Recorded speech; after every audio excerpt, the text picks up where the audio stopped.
Welcome to the Call to Cinema. My name is Aaron, and this is May December Malcolm. Okay. Tonight we have a topic to talk about, and you mentioned to me that the deaf crocodile, Yeah. and I was like, "Are you serious?" And then I went and I checked on, and I noticed that Ryan Disconnected had just done a video uh, interview with Deaf Crocodile, and then I saw that he put up on Facebook the breakdown. So, Yeah. as DX would say, we're going to break it down. So, shout out to Malcolm for letting me know, and shout out to Yeah. Disconnected, I guess, for letting the world know exactly how this is going. I guess technically, it's shout out to me for telling you about Deaf Crocodile doing the thing, and shout out to Disconnected Ryan for telling the world and getting the full on details. Oh, that is like, and you got to respect that, man. Got to respect that. That's it's incredible. Why you always have to And the watch it. story. Hello, Why you got to Alan. watch it. Alan, welcome, man. We are talking tonight. We're going to be looking at stuff, and we're going to talk. We're going to break it down like seriously and look at what subscription services are right there. Why Malcolm is subscribed to them all.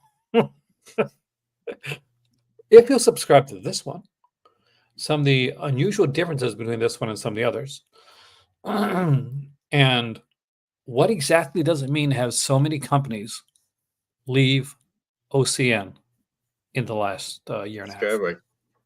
It's been different. And well, I should another do an All company, Innocence subscription. I wouldn't doubt it. Here's the thing. Right now, Get free multicolored condoms with every release.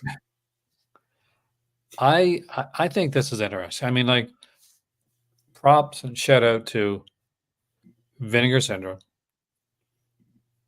for starting this whole subscription thing. Their props for, oh my God, beginning and the end, depending on how this conversation goes. But I think it's good. I think it's good from the point, but they're leaving Vinegar Syndrome. I think a lot more of these companies need to. As much as selfishly I want them to stay there, I think it's good that they're able to go on their own with the money and get more of a cut. hey there, Chad, man. Yeah, I mean, it's interesting. I think what we need to do first is, so you've got, I'm guessing you've got a few Deaf Crocodile releases, right? Yeah, I've got all of them. Oh, you've got all of them. Okay, I should have had I've you got like all of them. drag some out before the video started. This tells you like I would have done, but if we'd have done this earlier, I would have. But Donna's in bed at the minute, so I can't really go do in not do the that. You'd room never and wake her up. wake your sleeping wife. Never do that. No. But don't worry. I'm open up the page. We're gonna look at the Deaf Crocodile releases. I'm gonna get your thoughts on those. I don't have any Deaf Crocodile releases, but there's some that really, really interest me. So I do want to kind of pick your brains on some of these releases. Sure. What does that mean for possible Vinegar Syndrome? Just like going, hey, we're selling off this stuff. They do it all the right. In a sense, there's a time limit. Is that something we got to keep eyes out for? They will. Because They will I'll tell you because right they're partnered with Deaf Crocodile. They're partnered with Diabolics, so they're going to be leaving there anyway. Diabolic DVD. Check out the Reconnected interview on Disconnected channel with Deaf Crocodile. Also, if you're watching this among many other videos that you watch on this channel that May December's in, his link to his channel, it's always down below. Make sure you subscribe. Subscribe and comment. Hunker YouTube, so I know you came from here. Exactly, and then make sure that next time he's doing a video, like you're there for it. Yes. Are you intrigued? Praising me. Say praise Malcolm. May to December the hunk. He is here. Are you ready to look at this? I'm ready. I'm actually quite excited because there'll be another subscription for me probably. All right. We'll see. I'm going to read out to you. You'll let me know your thoughts. Okay, so Deaf Crocodile has officially announced that they have completed their contract with OCN and will now be exclusively partnered with Diabolic DVD. That'll be the second one, Diabolic's own label, Cauldron Films, right? Is also, kind of its own kind of sub-label thing. So We're adding Def Crocodile to that mix there, so we'll be exclusively working with Diabolic DVD, the largest independent online distributor of specialized home video releases, starting in July as our distributor for deluxe slipcase. Now get this, deluxe slipcase, edition Blu-rays, and other special home media video releases. So what are the new deluxe releases? Each will come enclosed in a rigid slip case featuring newly commissioned artwork. They'll also include a separate 60-page perfect bound book full of essays, photos, and artwork. Our releases will be offered in a standard edition, which will not include the slipcase or 60-page book. So you don't have to pick the Prestige Deluxe Edition. You can choose the regular edition as well, and I like that. That's something I got to say right at the gate. I like that they give you that option. Well, if you do that option, you're a cheapskate. So yeah, keep on. Also offering for the first time a subscription service starting in July that guarantees subscribers our new deluxe edition. So not the regular edition, the deluxe edition Blu-ray releases shipped early and with other perks. Enrollment period is going to be between June the 1st to June 30th. A 6-month subscription from July 24 to December 24 will cost $230. Includes all shipping charges. 12-month subscription will between July 24th and June 25th. June 25 will be $500, includes all shipping charges. Subscription includes guaranteed copies of the next 6 or 12, depending what you choose, deluxe edition releases. Early delivery subscriber orders ship early along with press copies. I've learned, just to cut in there, I've learned that that's BS if you live in a different country. But yeah. We're going to get to that, actually. I'll get to that. Be the envy of all your friends. Each subscriber will receive a freshly minted Def Crocodile subscriber coin, which is actually, I know that's kind of just a little thing, but I think it's kind of cool. Well, I wonder what's on it, because obviously the Def Crocodile logo will be on one side. Yeah. The logo is really cool, so I'm actually kind of that literally tempted me. So did this, by the way. Yeah. Each shipment will include a random movie trading card, which I also am a big geek. You know, I'm a big geek for this stuff. All shipping included. Pay once, then sit back and enjoy a wonderful new film every month. So it is a pricey subscription. There may be months with more than one release. In this case, subscribers will receive a discount coupon code that can be applied toward that additional movie. We don't know yet how much. We don't know why the extra movie isn't included. The only thing I can think of is that this is their first year that they're doing it, and they're not quite sure if an extra movie is coming or not.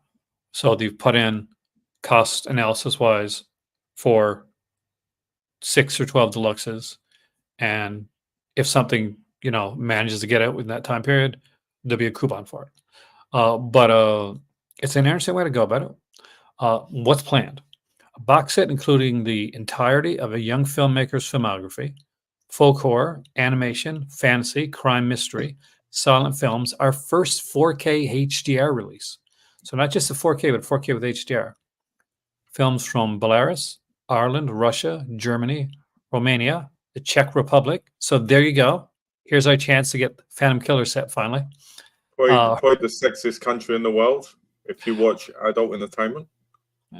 Would not know. France, India, the US, and more. Films ranging from 1926 to 2023. Somebody asked about international. So let's dive here for a second. Somebody did ask about international. What did they say? And Ryan responded because he'd been speaking with them. And he said that they were looking at international orders, and there may be something that's done, again, like you mentioned before, not like that, maybe done like on a quarterly type basis type of thing, because of the cost that's going to be for international orders. And especially, I'll say right now, especially in the UK, well, not UK, in like London, in England, because I'll be honest, you guys are really expensive to ship to. Which is ridiculous. It's because of the Brexit. Yes, I know. You weren't there to vote for it. I'm not English, but the people that voted for it, Screwed you Oh, I out there. know, but I'm just saying. It's because of that, isn't it? Well, Digaway was always expensive, but it's When I even spoke more to now. them in France, and France is right next door to you, they said that the hardest country to ship to is London, England. Is England. It's London, England. There we go. Because London is all of England, right? Because and Ontario is all of Kent. Hey, Mr. Bullet See, Blake. I said that earlier, dead crocodile, because the autocorrect.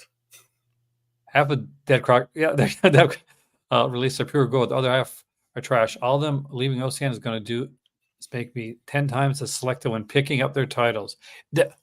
But Bullet Blake, Mr. Slipcover, their slipcovers are about to get some more premium.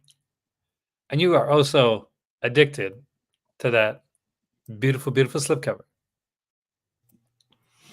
So what does that mean? Maybe they'll suck me in a bit more with these rigid, like these are slips, but these rigid boxes with like hard, with a 60-page book. So it's got to be more than just a slipcover. You know what I mean? Yeah. Because it's gonna have 60-page perfect band book. Well, I was thinking about the cost, the 500 for 12 months. That works out 360. For what the cost is normally now, if you don't count the discount on, then you count them a full thingy. So I get they're going to put 4K in and a box set, so that so I know it's not exactly what that's going to be, but I don't know how I feel about it, because if I have to wait every quarter to get my subscription, that's a pain in the butt, because I might as well just go on something like Diabolic and just buy a whole load of what I want and put that in there. Hey, they're right. The guy that's got a lot of shout outs during this video. You're welcome to join us, by the way, man. Between Malcolm told me, then I read your post, and we're here. I mean, I'm intrigued. I'm really, really intrigued. And I've looked at the cost ratio analysis, because that's what I do, because I'm a geek. And I do that all the time. And how did you calculate it then? Well, the way I took it, the way that I had to put it towards is, if we're going towards like the rigid cases, and we're looking at a 60-page perfect band book and something like that, then, like I mentioned to you earlier, I compared it to what we call prestige editions in France. And those can be, as I know, a bit pricier.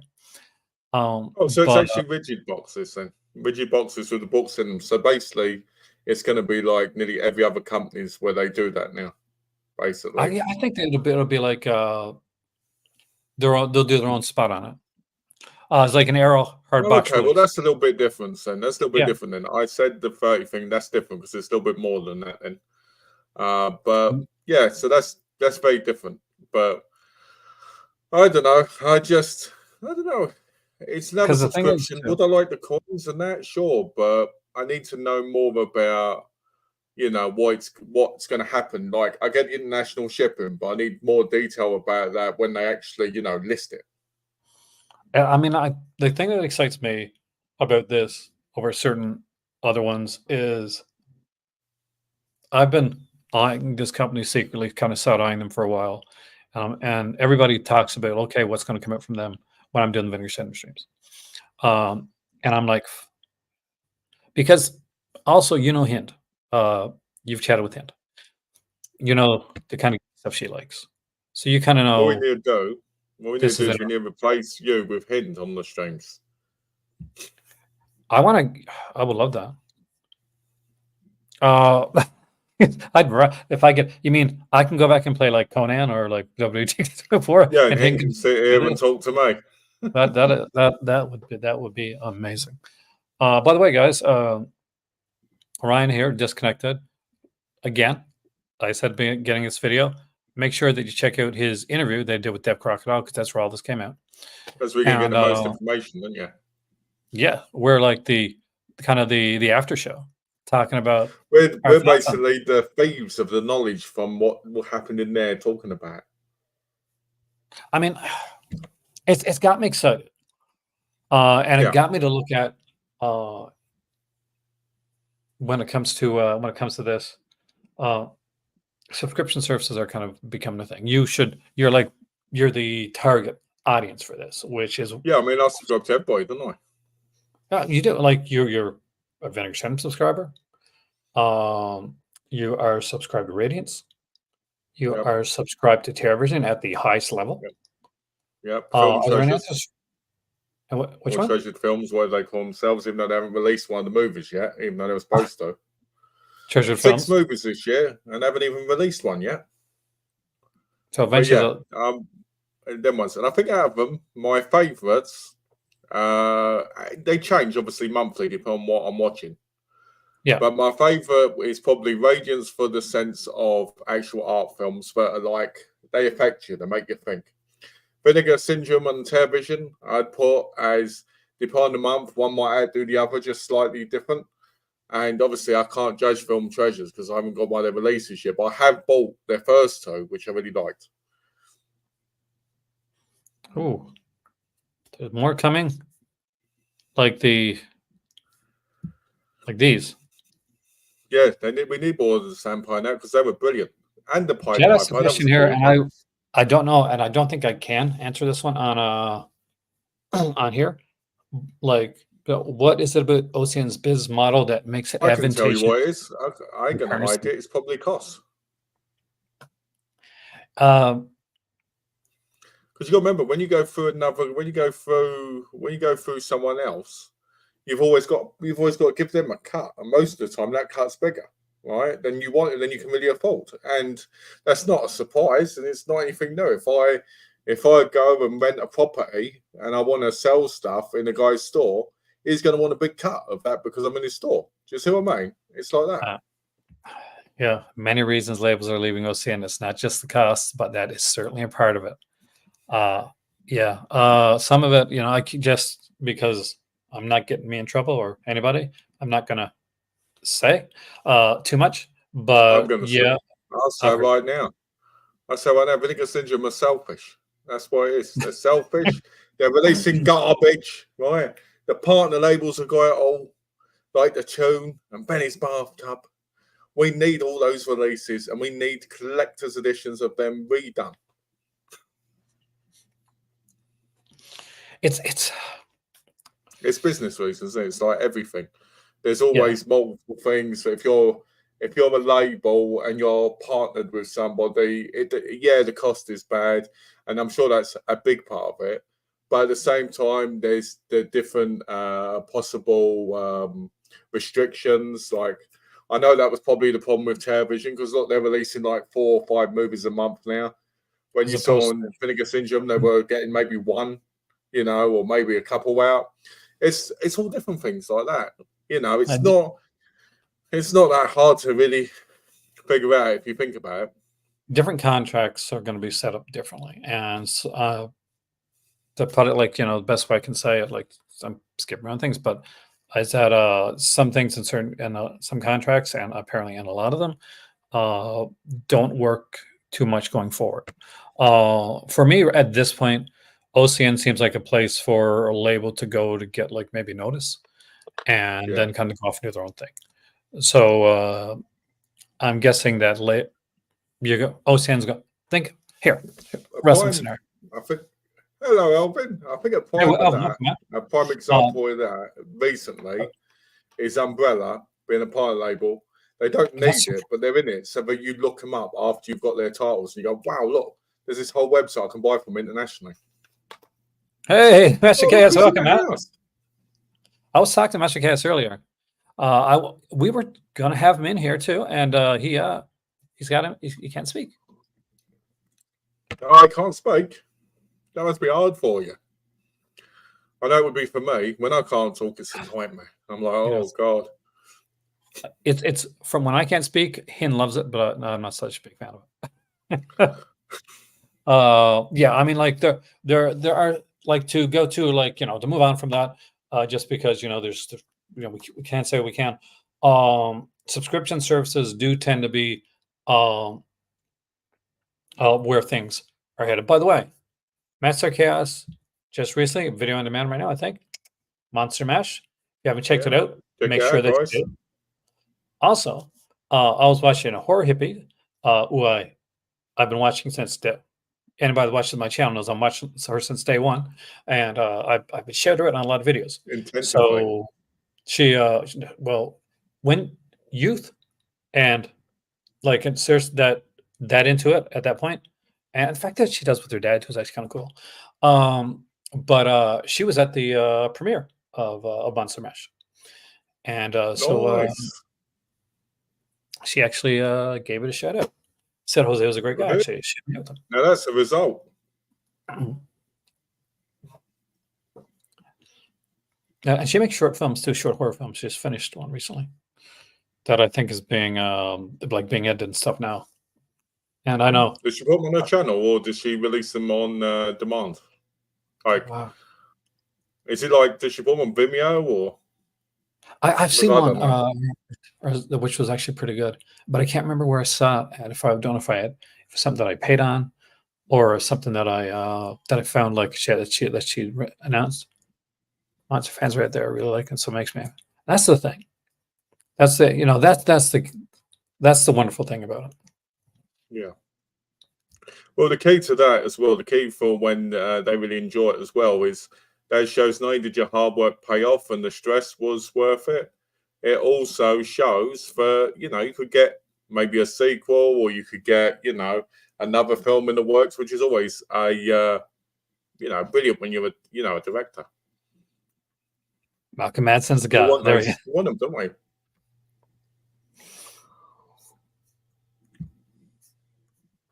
Hey, Benay. Hey, welcome, Jason.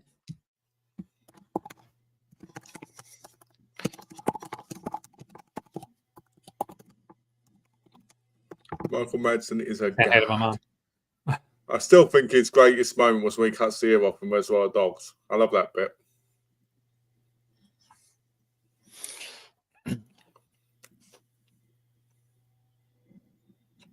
It's are we talking Reservoir Dogs? Well, I was just Oh no, Slipcover Blake, or Bullet Blake. He said that Michael Madsen is gone. I said, to me, my favourite thing of Michael Madsen was always the ear cutting off scene in Reservoir Dogs. I just love that scene.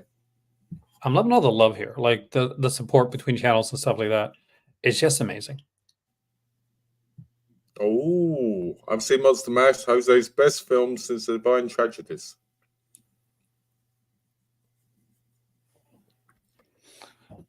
I think. Was Divine Tragedies Blood Brothers?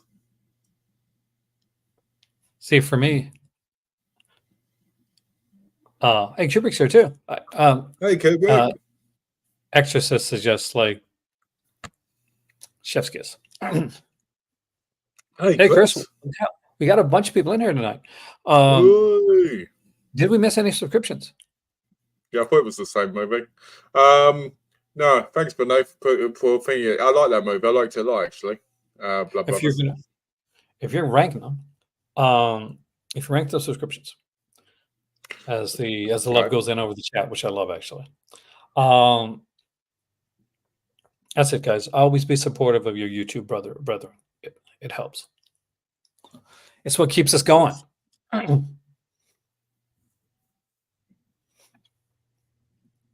Where's I at? I totally lost my train of thought. Train went off the track for a second. Ranking the subscriptions. Yeah. So like I don't have them, but I'm going to rank them blindly. And then you're going to rank them. And then we're going to go on. All right. So I can't put Def Crocodile into yet because you don't say me and Master Chaos over about a year or so when with Vinegar Syndrome had a lot of talks about subscriptions actually. Oh, that's nice. It's true. That is true. And Benay's channel, by the way, has started. He does a lot of cool videos with Malcolm that you should be checking out because he's done some amazing stuff. So make sure. Take care, Bullet Blake. Yeah, have a great evening, and let us know when come back later on after the and make those announcements and see if those slip covers are going to actually like suck you in. Uh, so for me, and this is going to be controversial. I'm ready. I'm ready to be controversial because it's what I do. It's controversy, right? Controversy creates cash, Mr. Bishop. We got the YouTube version of Eric Bischoff, eh? There we go. It's a YouTube version of Ducky with his hat. You should be more of a Paul Heyman guy, really. With the jacket, you mean? Yeah. I'm gonna put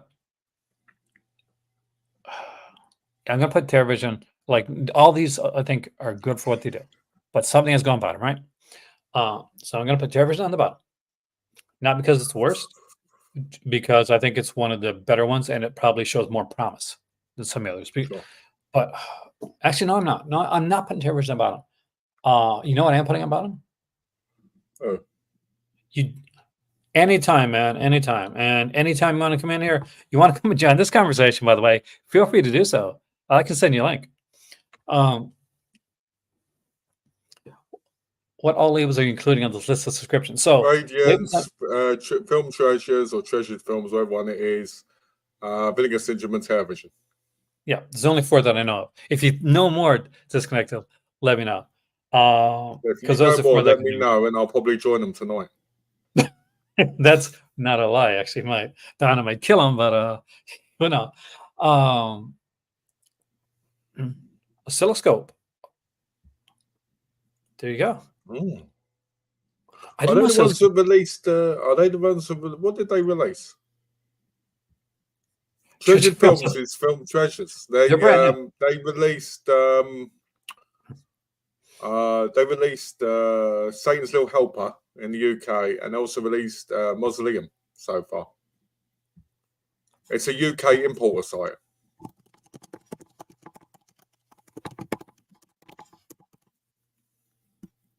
All right.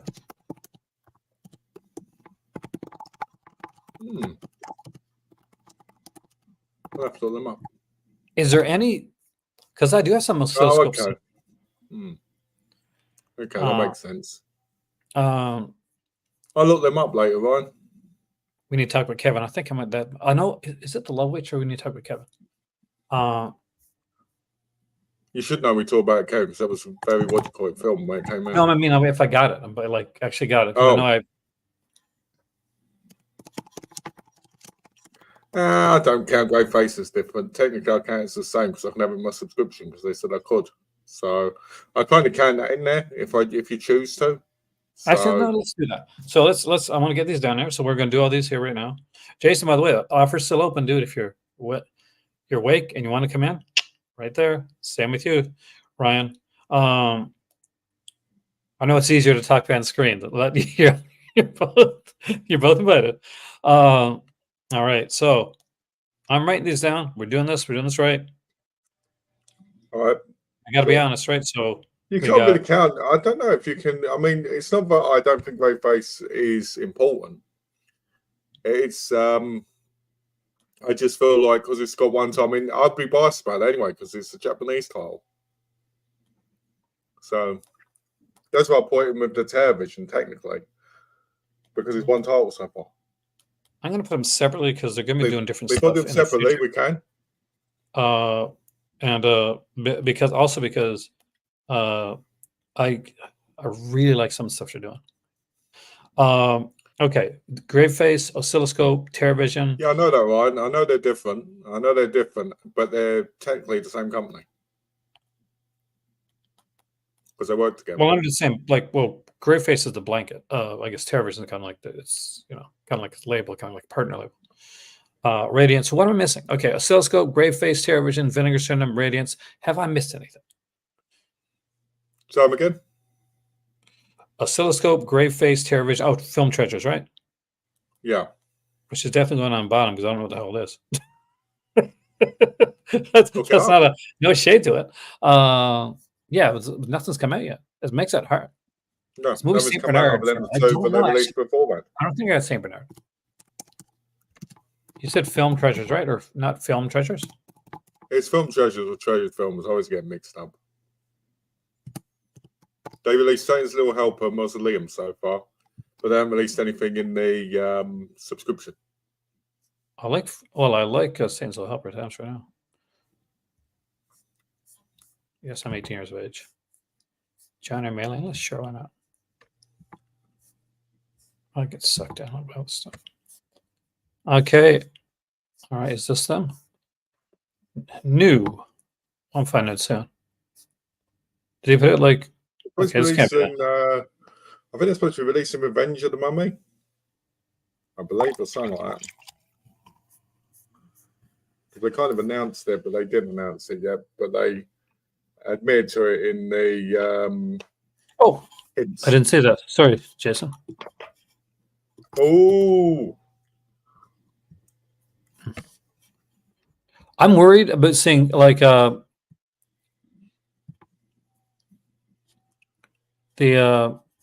Saint Bernard, and I'll tell you why, and you can let me know, Ryan, on this. Any from the same guy, but it's skin deep. Because I'm worried about like animal stuff. Come on. So do you struggle with watching Cujo then? Not, it's not as much. Maybe it's because when I saw it, but I was disappointed that the kid didn't die in the movie. Don't judge me. He died in the book, man. I just think it's sad. I just think it's sad when he dies in it. The dog. The dog part's sad, yeah. There we go.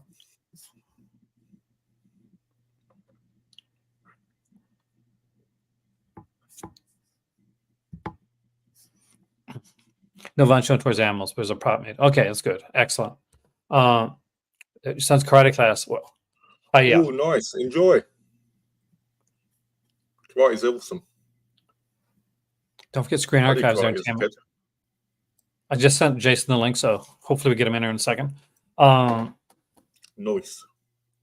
So, Oscilloscope, Graveface, TerraVision, Vinegar Syndrome, Radiance, Film Treasures. Sure. Is that everything? I believe so. Yeah. Question. Well, I'm waiting to do that. Well, because I'm waiting until Jason comes in. Well, I'll do it. Here's the thing. Is there any company you can see going forward or that you'd like to see do a subscription? Yeah, Mondo Macabro and Seven. I could really see Seven was like, for me, they're the start of the bundles and stuff like that. They can't. I think Seven can't do their box sets in the if they do a subscription. They can't put that in them, but they could put the singles in them. That's the thing. That's the.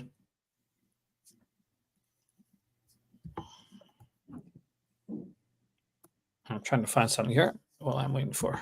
Well, it's what we can hope one day, I guess. But yeah, that's true. There is no consistency. But I'm just saying, if they did single releases, it'd be nice. But then for me, it would be nice just because of being on the other side of the pond. Hey, there he is. I had to do my hair, guys. I'm sorry. Yeah, I know about that. We've got to introduce you properly.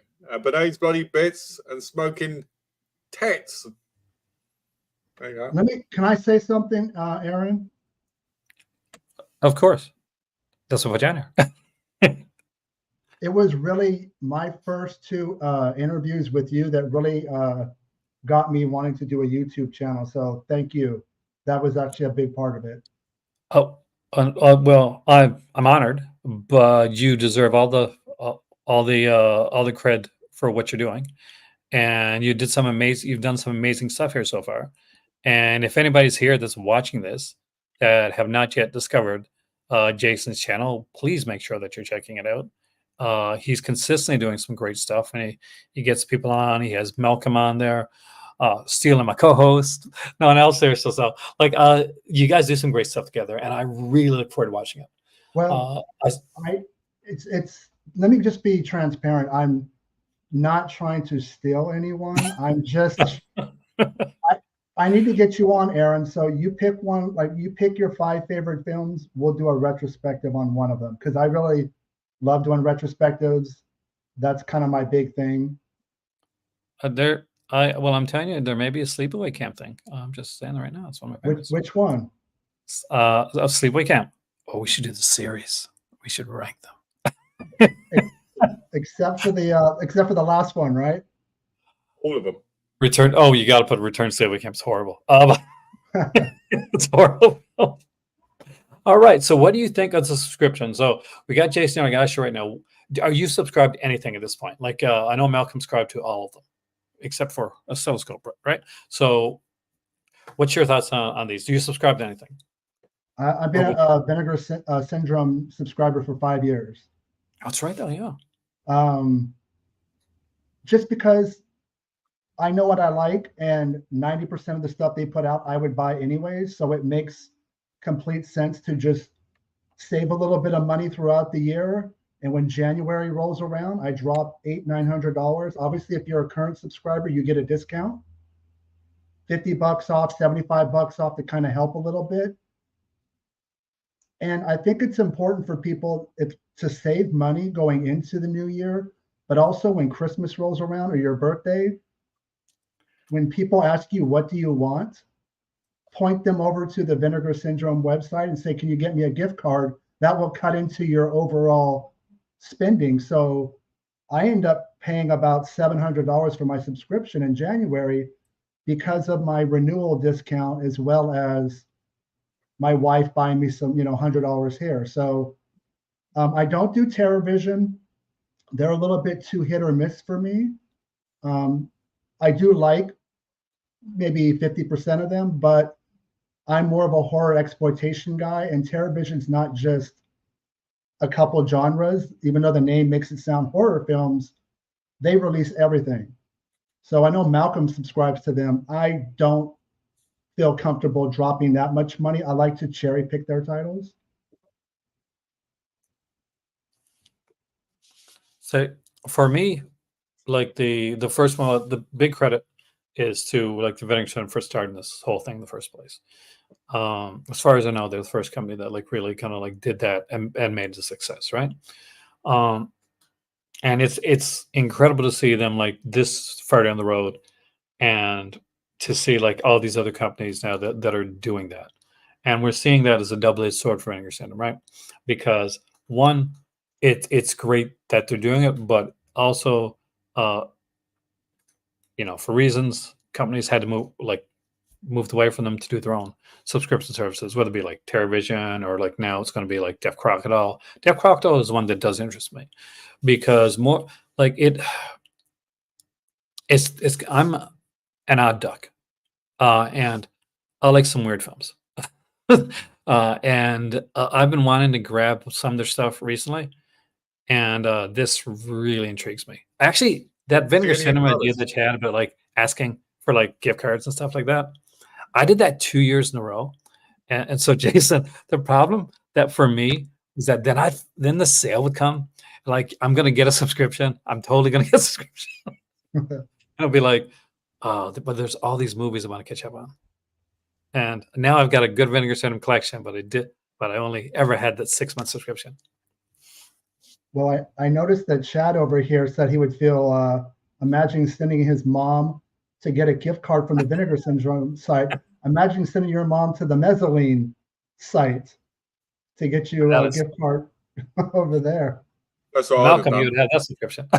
Yeah, I'd have done that. I'd have got my mum to go on there. Hell, my adult site password was always my mum's name.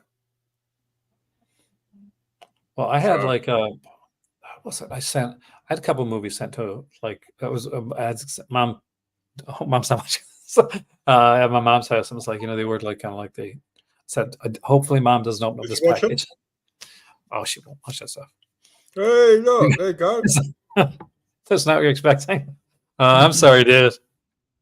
It would only be a three-way. Malcolm's three-way dream would be if right now Aaron and I got kicked off and 2 Asian ladies jumped in here. Yes, yes, and I could name them both as well. That'd be a real treasure for me. I mean, right now, That's guys. what we need. We need a proper adult entertainment subscription service where you can actually, hey, film watcher, but Hey, you from can Watch Work, man. actually get them imported from like Japan. Well, let's do this. We're gonna go around. I'm gonna read out the labels again, even if you don't have. You're gonna give your least to best. Are you ready? So, gotta. And I'm gonna go Malcolm, Jason, and me. I'll go last. You guys go first. So we got Film Treasures, Radiance, Vinegar Syndrome, TerraVision, Gray Face, and Oscilloscope. Okay. Give me your. Okay. Radiance, Vinegar Syndrome, Television. No, we're just doing. Stop. Here we go. So we're gonna round robin. So we're gonna start with just your last one. Oh, so you want to do one at a time? Yeah, we do one at a time. All right. So- Best to worst. No, well, least to a best. That we save our best for All last. right. Make you Okay. have to use them. All right. Treasured films then. Treasure films. Okay. Same for me. You're saying the least Yeah. best? Film Treasures, just because I don't even own any of their films, so I have to put them at the bottom. But you know the films because one was Muslim and the other one was Satan's Little Helper. If that's I'm Well- going to go with Oscilloscope because I don't know, and I do know Satan's Little Helper, and I really love that movie. Just for that reason alone. Okay, round robin again. Go back. We'll do the other way this time. Let Jason go first. Oscilloscope, because I'm just not familiar with their catalog yet. Doesn't mean I won't pick up something eventually, but that would have to be bottom two. Oh, I saw her. Oh, I like that movie. Malcolm, your turn. a Skilloscope, however you say it, because over here most of their titles are Artificial Eye. All right. So and that's where I'm going to put like Film Treasures. The next four are going to be really hard for me actually because I do like these. But they're going to be mine is going to be controversial. I think mine's going to be the most controversial. So Malcolm. I'll say Grey Face because even though they're releasing River, and I know I'm going to love it because it's Japanese and because it's supposed to be an incredible movie, I haven't got it in my hands yet, and I haven't seen the movie. So, and it's the first cover. one, but apparently they're separate. So, I'll put it that way. All right, Jason. Radiance, even though I know they're the kings of box sets, I don't find myself grabbing a lot of their titles. So, oh my God. Okay. Yeah. So I thought that was going to be my controversial choice because I'm going to be honest. I have to be honest. Yeah. Like George is going to be upset. But yeah, it's Radiance. I went to Paris and Nice. I just recently got back and I was in a shop and I was looking for get at least one Radiance release. They had a few, didn't have the boxes there, but they had a few different ones there. And oh, nice. And Severn is under the chat. And just to say about that, I think Seven are the king of the box sets in the multi sense with a lot of movies from like something. But I think Radiance are superior in the actual quality of the design with the individual cases in and the book and everything. You know, and when it's like the more lower style that you want, I think they're better that way. But yeah, so it looks like we went like. We're back to you. I do, even though I don't own a lot of their films, I do respect what Gray Face has done. When TerraVision was a partner label, that's my wheelhouse. Those kind of films, horror exploitation, 80s, 90s. Even though they do release new films, they're not just a shot-on-video label. A lot of people pigeonhole them that way. I think that is their bread and butter. Yeah, but they basically release, they have a silent film they put out, Dante's Inferno. It's a nice way to get a start too. Like when you're coming into this, like because they're not just picking like randomly anything. We're getting to see like a nice mix. So yeah, they're definitely And I feel like out the gate, they probably rushed it a little bit, kind of overpromised, and then kind of got backlogged. But it took them a while to get their footing. And I think now they realize don't announce a release until it's in the warehouse, or you know what I mean? Like the slipcover's done, the authoring is done. Now they've slowed down. I think they've kind of caught up. Yeah, But they're I think actually doing it properly now. well, they were so excited to leave because I won't go into the numbers with it because my friend is the owner of Culture Shock. So I do know like percentages on average of what the partner labels have to give to OCN. And it's kind of like a double-edged sword because you're going to make more sales when you're over at the Vinegar Syndrome website, but you're going to lose a significant cuts to OCN. So it's tough. And some people are set in their ways with being a subscriber, especially if you're overseas like Malcolm and you. I'm not going to order something if it's not part of my subscription because I'm going to get screwed on shipping and handling. So I think that has affected TerraVision, but I do rank them number 2 with the group that you've given. They're number 2 for me. Malcolm? Well, I'm on number 3, am I? Because Yep. I said, okay, so number 3 for me would be TerraVision. And your number 2? Because number 2 would be Vinegar Syndrome. Oh, so we're gonna get like this is where we get like the Boo. okay, so I know where we're going.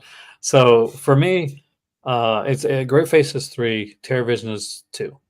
I got to give, and I went back and forth on this. I'm going to tell you why in a second. Because I'll be honest with you, I'm a Vinegar Syndrome guy, but I really like what's being done, and with these companies, I really am excited about where this can take us. And I will talk about the positives, and I'll talk about some of the issues that I think can happen. But I think overall, this is a positive space. So I went back and forth in my head whether I was going to put TerraVision number 1 because I know that I like a lot of what's coming out, and especially upcoming. TerraVision's putting out like some cool 4K stuff. They put out some martial arts releases. Gator Bait's upcoming next year, and I'm a Gator Bait fan of both of those. Gator Bait and Gator Bait 2. Rest in peace, Claudia Jennings. But I would say, yeah, Vinegar Syndrome is going to be my top spot. Is that back to me? Vinegar Syndrome's number 1. And actually, if you made a separate list and you included Scream Factory, shut up. I'm just kidding. It just means you're both generic on your titles. That's all. If you did a different top 5 list and you included Scream Factory and Severin and any other big boutique label, Vinegar Syndrome would still be ahead for me. Just because as I've gotten older, my tastes have changed. If you would have had me, 20 years ago, if we have this discussion, I'm leaning more into the studio horror franchises, the stuff that I kind of grew up with, the Wes Cravens, the John Carpenter, the Tobe Hooper, all that stuff.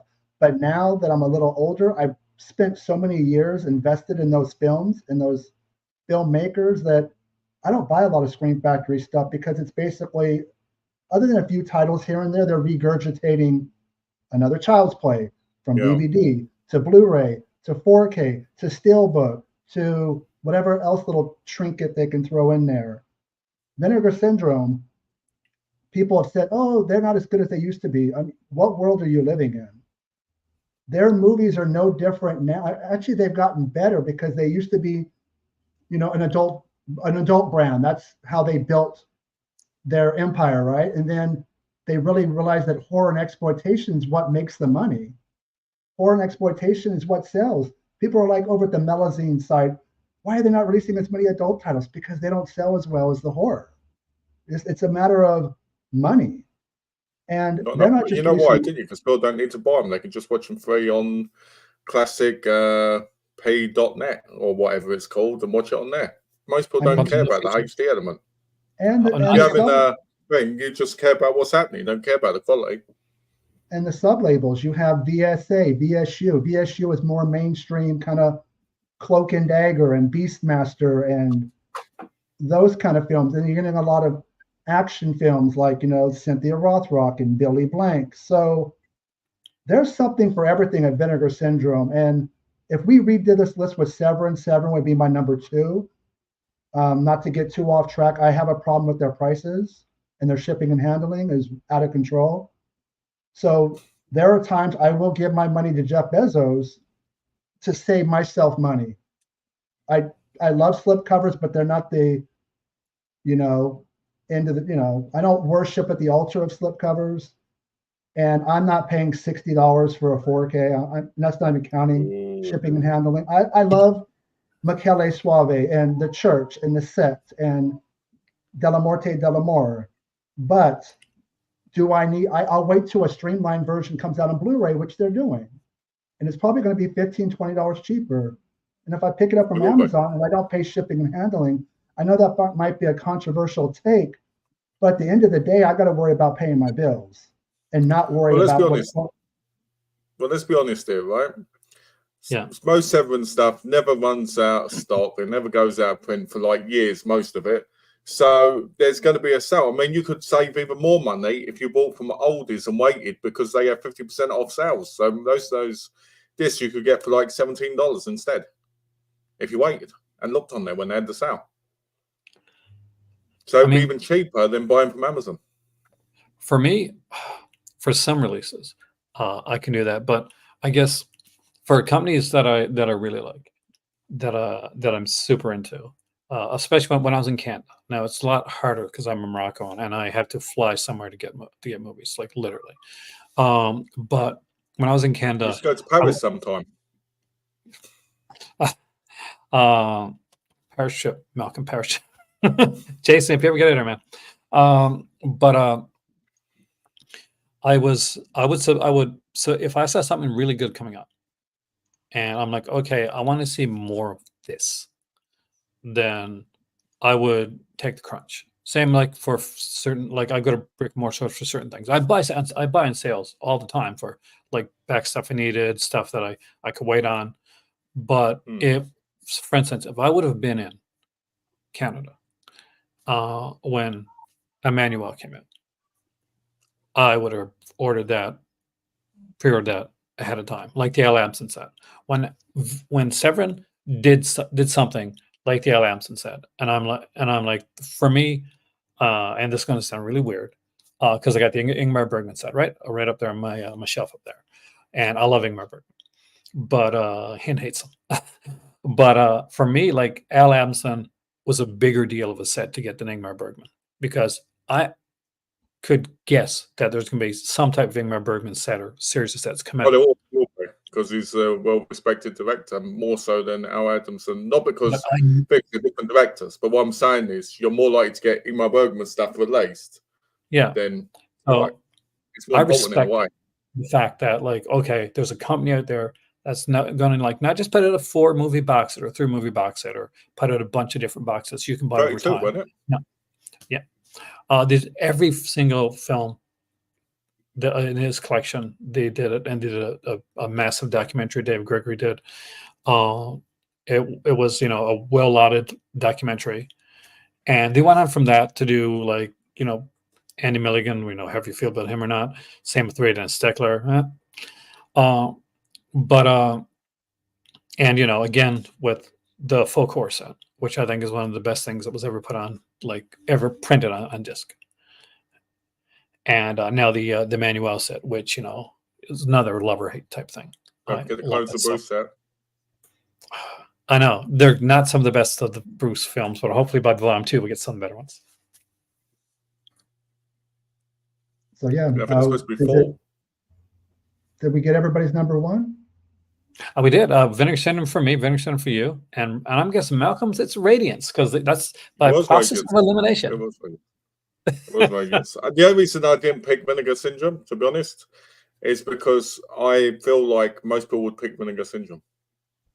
I think that's the thing, and I'll tell you why. Yeah, the right. It's not a business anyway, because Vinegar Syndrome do great releases for the type of movies that we all join it for.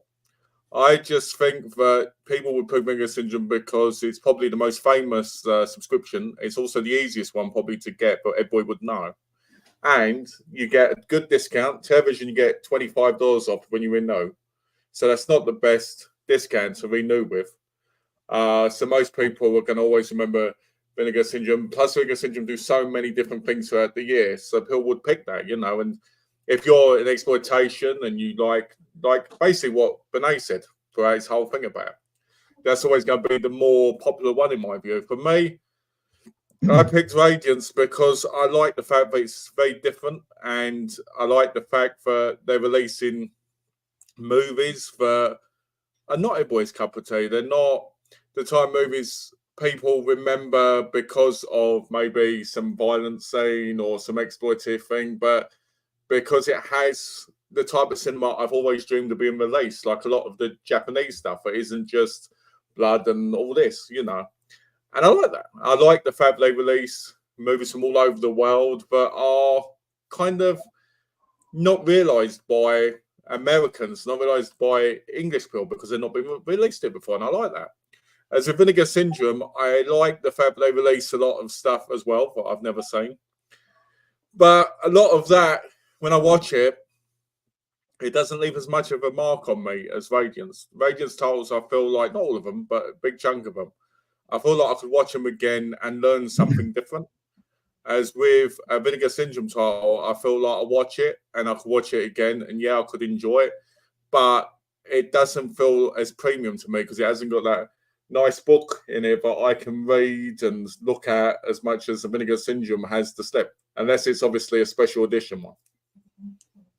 I would. I'm sorry. Go ahead, Aaron. No, I was just going to say also real quick because I want you to get your work. I don't want you to forget it.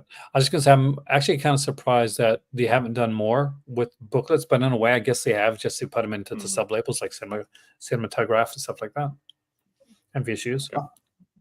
I would, even if Vinegar Syndrome didn't have any partner labels and they just had a subscription based off of, you'll get your movies first at a discount, I would still be a subscriber. I didn't get into the subscription because of the partner labels. To be honest with you, don't buy many, do you? I mean, a lot of the people I did buy from left. TerraVision, Culture Shock Releasing. Who else left? I mean, we had 4 or 5 Fun people. City. Fun City. The ones that are left now, titles recently, but yeah. Sorry. The ones I see left now, it just they don't interest me. And Pulse Video doesn't do a whole lot, so it's almost like they don't exist anymore. So maybe once every couple months I grab one partner label and that's about it. A lot of it tends to be more, I wouldn't say artsy, but even more niche than a horror genre, just very specific. I see a lot of people trading movies, but the partner labels seem to get traded the most. When I'm looking on the Vinegar Syndrome group on Facebook, those movies always seem to be up for grabs because I think people get FOMO because of a $1,000 or 1,000 count slipcover, right? And they gotta have it. Yeah. And that thing ends up being traded a week later because they're like, I don't think I really needed this film. That's just me. I know Malcolm loves a lot of the partner labels. I forget about them on the first of the month. I will scroll through the Vinegar Syndrome stuff and go, oh yeah, click. I have to go. Unless it's June or December, you kind of forget for me, I forget they exist. For me, for the partner labels, the biggest one was always Fun City Editions. They kind of quality, very well, good quality. Even now, the releases are amazing. Films are incredible, and they put stuff like Smile, and they put a whole I Start Counting, which is one of my favorite movies now.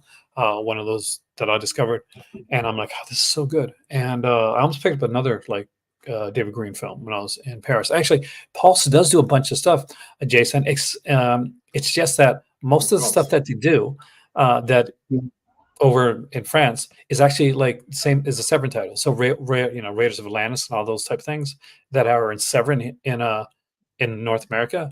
There's Pulse versions of those Severin titles. What I want to know is what happened to their movie box set. Pulse was supposed to be releasing a French adult box set, and it never came out. I mean, they've focused a lot on like re-releasing a lot of the Severance stuff over in France. So it'll be interesting to see. I guess it really depends on how well the Bridget Leahy like double feature did and how well the Marilyn Just stuff did before that. But I say it's coming out. It's probably just taking a little longer. I've noticed lately, like a lot of like releases getting pushed back or just getting shuffled around. 101 Films over here guilty of that. Every single release, like they've had 7 releases, every single one of them. We've had a problem in the warehouse, so we need to release it 2 weeks later. Just put it 2 weeks later. Don't bother, don't bother saying, oh, we're going to release it in a week. Just put it 3 weeks away because you're going to say it anyway. Is that why you didn't pre-order Lawnmower Man? I didn't pre-order Lawnmower Man because I was like, I could just buy the ones from America that have been out for like 10 years. Yeah, Why would I buy that? Screen Factory ones. Yeah, I like the Screen Factory one. Do you really see? I had it in my hand when I was in Canada, and I'm like, yeah, I like the cover. I was like it. Nope. Plus, I own Lawnmower Man too because I got it in the old yourself for like $2.99 on Blu-ray. I'm dreading for that to come out because at least once, you know this, Malcolm, once a month, somebody comes on here and they're like, oh, do you know you look like that Matt Frewer guy? But no, they won't say that. They'll say, you look like Max Headroom. I'm like, yeah, okay. I'm like, he's Canadian. It's probably the Vice thing. And that we're both bald. But yeah, and Lawnmower Man 2, who stars in it? That guy. So it's gonna come out. People are gonna watch it. They're gonna come on the stream. It's gonna say the damn thing over and over again. It's whenever a Matt Frewer movie comes out, whenever a David Thewlis movie comes out, I dread it. It happens to me. When I first started doing the streams, people said to me, all right, they said, you look like Brad Pitt when he was younger. Yeah, man. Every time and I was like, I was like, that's how good I look because I'm that damn sexy. Yeah, but yeah, who do I get? Like the skinny balding guys. That's our best. My mum used to always say bald guys, right, look like the ends of penises. That's what my mum always said. If they like the haircut kind of thing. Are you calling me a dickhead, Malcolm? No, but I will from now on if you want. No, we're going to be called. No, that's what she used to say. Instead of 3 Dog Night, you can call us 3 Bald Night. The new band. I like that. The new YouTube band. Yeah, you know what? I wanted to start a band years ago, and I even wrote songs, but nobody would do it with me. I had a song I made called Takeaway, and no one will do it. But so we can start a band. What happened to the chat? Everybody got so quiet over here. It was rocking and rolling, and then it's because I put down Vinegar Syndrome, so everybody was like, "Screw that." No, I think you guys were doing. You guys were doing fine until I came into the chat, and it just no, man, flatlined. I can see the count here. So the count's like higher. It's just people are listening now. That's the thing. People are listening to. He needs to change his background. I keep telling Renee to change his background to the bloody bits and have like dancing women in the background in bikinis, right? And every now and again, it looks like they're going to pull them down, right? But they don't. And then people will be watching more and they'll be like commenting, when's it going to happen? When's it going to happen? And at the very end, they turn around and they've got like beards and they're the people that are actually in the video. That'd be amazing. You have a twisted mind, Malcolm, and I like it. I'm going to get a drink. You guys chat away. I just got to grab something. I'll be 5 seconds. Well, it's the first time I've talked to you, Benay. So what would you like to talk about? I don't know. I wasn't planning on getting on the chat, but I didn't get my microphone or anything. I just kind of jumped on the StreamYard, and so my sound is probably not very good. I completely forgot. It sounds fine. Oh, you sound great. It's not as good, but it's fine. It's not as good, but it's fine. It works. It's just not as clear as obviously the mic. Yeah. I'm not used to just jumping on. So, and ironically, I don't even have my green screen behind me. And it looks good. I was surprised. It's that blockiness, though. That's the problem. When you move too quickly, the blockiness. When you've got the green screen, it's not as bad as that. But it works for what you're doing right now. I mean, if you were showing stuff off, the green screen would obviously be better. But Yeah, you kind of have to stay still.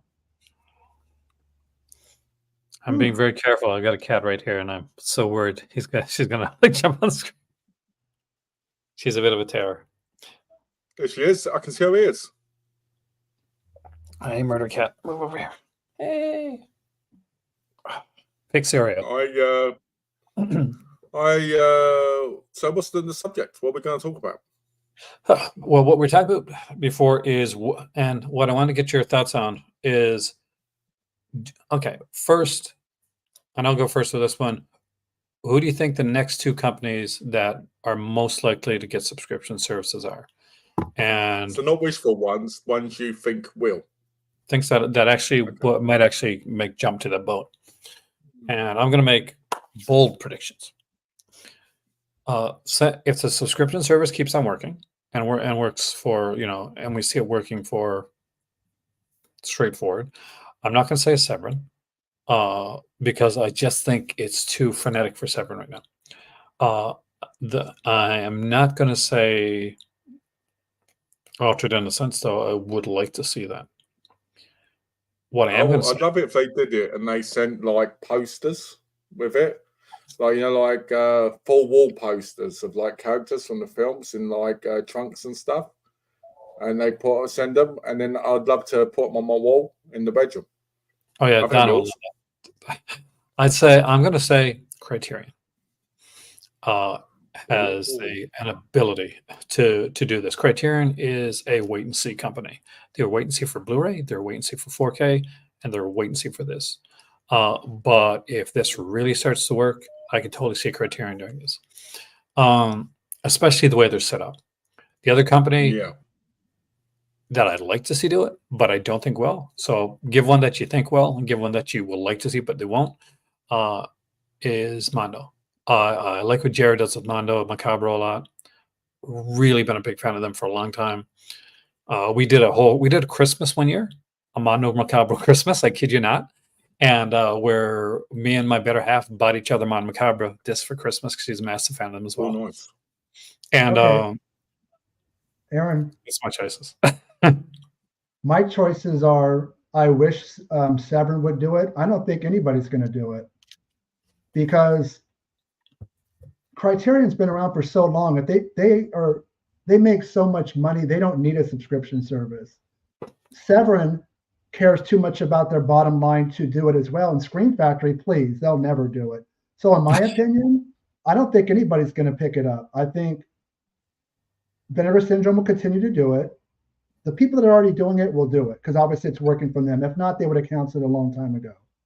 I would like to see Severin, but no, I don't think they're going to do it. I think nobody's going to pick it up because we're getting deep into the weeds of boutique physical media. Yeah. And let's just be honest, physical media is never going to die, but I think we are starting to hit that slope and starting to slow down based off of how many movies are getting put out every month. There will always be movies, but look at Vinegar Syndrome. They're already having put action films into their subscription. I don't think that was planned. I think that's an error on their part. They might want to break up some box sets and kind of spread those out. So you have 3 or 4 titles a month. I don't think subscription is going to happen with anybody, even though I'd like to see it with Severin more than anybody because their prices tend to hurt my wallet more than anybody else. I'll be completely most benefit from it. I'll tell you that much right now.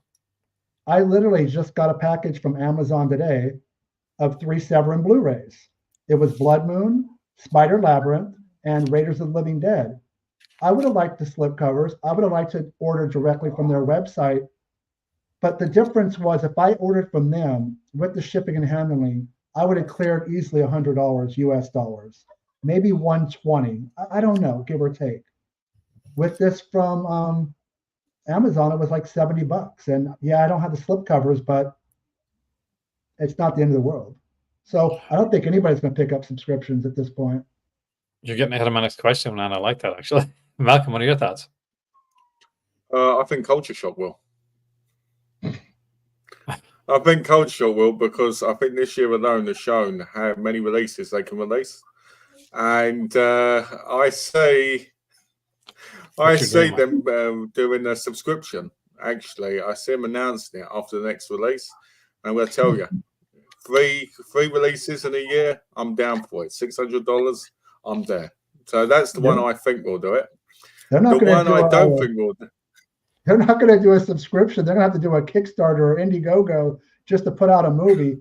Look, I'm not trying to be mean because my friend is the owner, but when he was at OCN, he was rocking and rolling. It was a 2-man job. It became a 1-man job because one of the owners started up Art Label, which is actually a partner label now with OCN. So now it's a 1-man show, and literally one film has come out since he left in like July of last year, and that's Night of the Bastard. But he already did a promo trailer for Late Night Classics Volume 2, The Refrigerator, Lone Wolf, all these cool films, and everything's come to a standstill. I'll be honest, I used to run his social media platforms for him.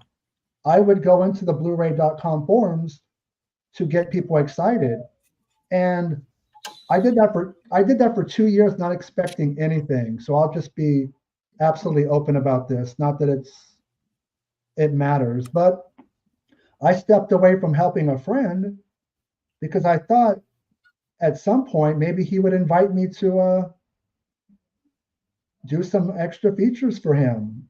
Something. I'm not expecting to pay the rent. I thought maybe an audio commentary, maybe interviews. I'm in Southern California. I've been a journalist for 15 years, and that kind of hurt. So there were a couple reasons why I started a YouTube channel.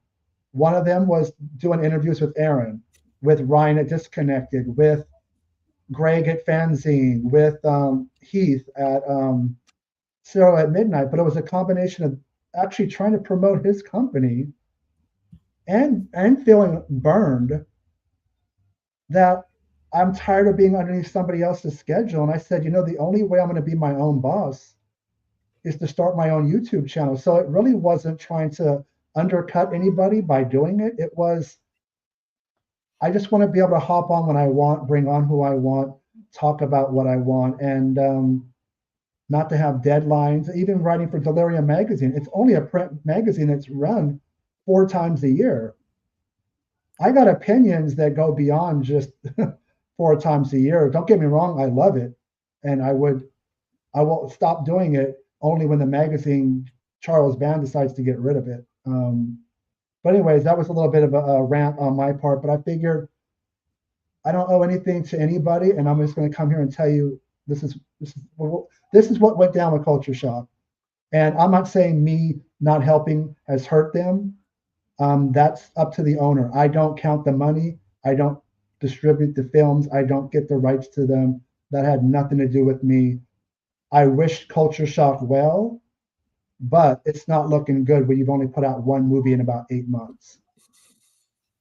Well, I wish I'd never said Cold Shot now after that long speech, because it was originally a joke, and then you took it to the point of extreme and underlined me from talking the rest of my stuff. Well, I know you're being facetious. I've learned how you are with your humor. I know. Now I know, but it was an opportunity. Again, there wasn't planned for me to come on here. It wasn't planned for me to vent on Culture Shock, but I know. I'm only messing around. Don't worry. I'm not attacking. Don't worry. No, I'm just looking at the time, going, oh, come on, Wednesday. You do 3 to 4 hour videos with Aaron. You're only at 1 hour and 14 minutes. You got a long ways to go. Buddy. Yeah, but I've got to be out the door at 6 a.m. because I've got to go and look at a house. Yeah, that's so. Fingers crossed on that, by the way. Yeah. But no, if I'm being completely honest about my views, I actually hope Cold Shot contact me and ask me to do what Benet did, because I know I'd do a better job, obviously. Because you keep me down, and I rise to the top. Anyway, like oil and water. But anyway, I won't mess around with you anyway.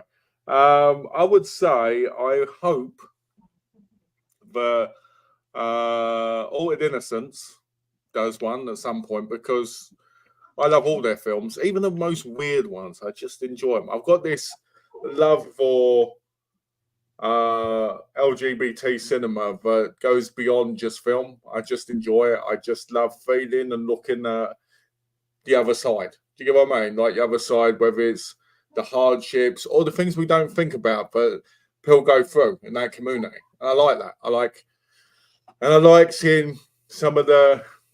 It's going to sound bad, but I like seeing some of how you see the difficulties in the sense of something that we would never understand. And when you see that, you go, okay, this is brutally honest. So I would Innocence to do it. One I don't think will ever do it is, but I would, is 88 Films, because I love 88 Films. I buy their stuff every month. So I like 88 Films, but again, it's another company that does certain ones at certain times. They might have 5 this month. They've got 7. Next month they might have 2. You just never know. I mean, 88 Films would be great because I love their stuff as well. An hour video, that would be nice, wouldn't it? Which leads me to like a serious question here is, and kind of like Jason started this one off, so I'm gonna you start this off, Malcolm, because he kind of hit on this. Is that, do you think that there can be a negative repercussion for all the subscription services in general, or in specifically to, if you want to like get specific, but like more so in general? Do you think that it's that this is a total positive, or there can be a negative aspect to this as well?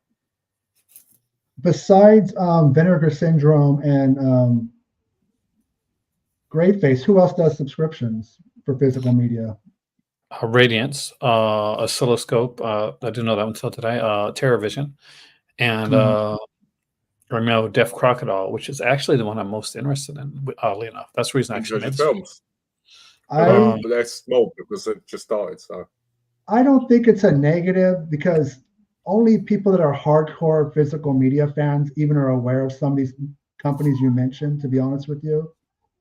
I mean, most people know the big boys: Vinegar Syndrome, Severin, Scream Factory, Arrow, those people. Radiance, and yeah, they know them. But you start to go lower to some of these other ones, I have to think about, I couldn't even name one of their movies that they put out.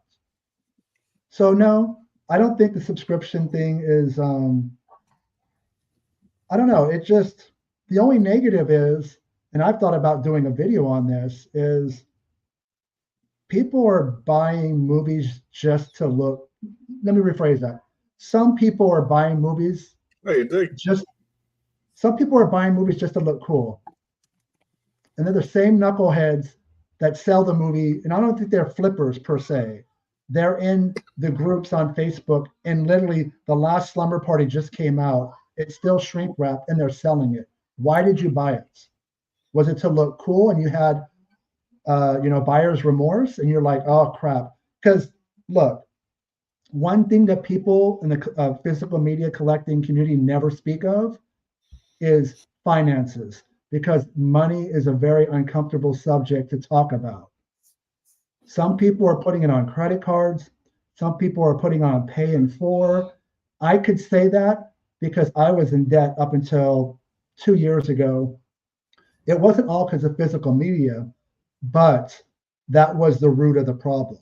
It's never one thing. Because I've seen people go, I gotta let my entire collection go because I had a car repair come up and I can't afford it. Now that could be $500, which is not too bad. It could be $3,000.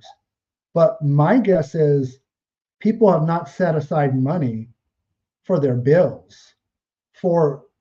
I have a kid. That's my priority. I have a family. So I buy physical media, but I think it's a dirty little secret that people don't talk about is people are buying movies they can't afford. And you have to come in with the game plan with your finances. And I've thought about doing a video on it with me as, like a cautionary tale. It took me about 4 or 5 years to pay off credit cards, owing IRS. IRS, if you owe them a penny, there's compound interest daily and there's penalties. So, but anyways, I went off track there, but I've never, in all the videos I've ever watched on physical media, I've never seen one discuss it because it's a very uncomfortable subject. And it hits in a place that people don't want to talk about money. Because I get it, because it's personal. But I really think there's a problem with people. They can't afford, I need to sell off my movies because my car, and it might have been a $500. They don't have an emergency fund. But these people that run these boutique labels, they don't give a crap if you can pay your bills. And that's not just me being negative. That's the truth. They communicate with you because they want you to buy their films, whether it's in a YouTube video or on social media. So don't be blinded by they're your friends or they're your buddies, because they're not. This might not bode well for the people that watch this, what they think of me, but I didn't come onto YouTube to become people's friends or to become rich or to become famous. I came on to be myself, and you either accept it or you don't. That's the wrong channel to become famous. I'll tell you that much right now. Well, I'm going to tell you right now. Television are my friends. I have a 30% stake in their company now because of my subscription. So, I won't have, but they're not my friends. So, obviously they love me as I love them. Vinegar Syndrome, I've been with them now for 2 years, bought every single release. They love me. A8 Films, they love me. I know these people on a personal level. I've never spoken to them properly, but I know they respect me as a human being. I know they release these titles for just me and the other people, the peasants, get to buy, just to make the money back for them. And, going on about finances quickly, because I want to go on, especially with Dove Sidious icebreaker question, which is, what's everyone's annual budget for media? I'm going to tell you right now, my annual budget for media is probably about $60. I don't buy much. And, I can't afford subscriptions. I can't afford to, just throw money here and there on random titles. So, yeah, mine's going to be lower than these guys because I know Aaron and I know Benaya, big spenders. They spend probably more than I will in 10 years. So, what do you think? What are your annual budgets? Well, I'll put it this way. Sue, you look like the Monopoly guy compared to everybody else when it comes to physical media. Exactly.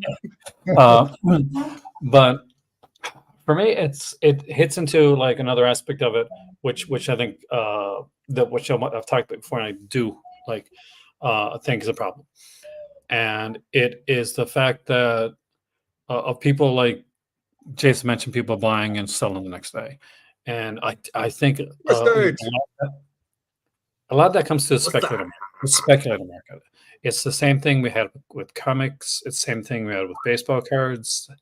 And they hurt. Hey, they're twisted, and they hurt they always hurt the business because companies tend to look at them and say, okay, they're always going to be buying, and they're always going to be buying. We're going to buy, but we're going to selectively buy. We're not always going to buy everything. We're going to buy the stuff that we like. But if speculation raises numbers for a company to a point that, okay, this is where we think we're going to be, but it's not realistic to think that we're going to be there this entire time. Like Marvel, one of the biggest companies in the world right now, right? Went bankrupt, like literally filed bankruptcy because of speculation, because they decided to like, okay, it's the 90s. Speculators are going in, they're buying stuff. They're buying all the stuff. Let's put out more issues. Let's put out more number ones. Let's put more chromium covers and holographs. And there's this one has a card in it. This one is done over, this storyline's done over like 14 different comics. So you got about 14 of them just to read one story. And speculators realize, okay, we're not going to make money that we thought we were going to make. And they thought, well, okay, and then after a while, what happened? Bam. it doesn't stay. You can only stay for so long like that.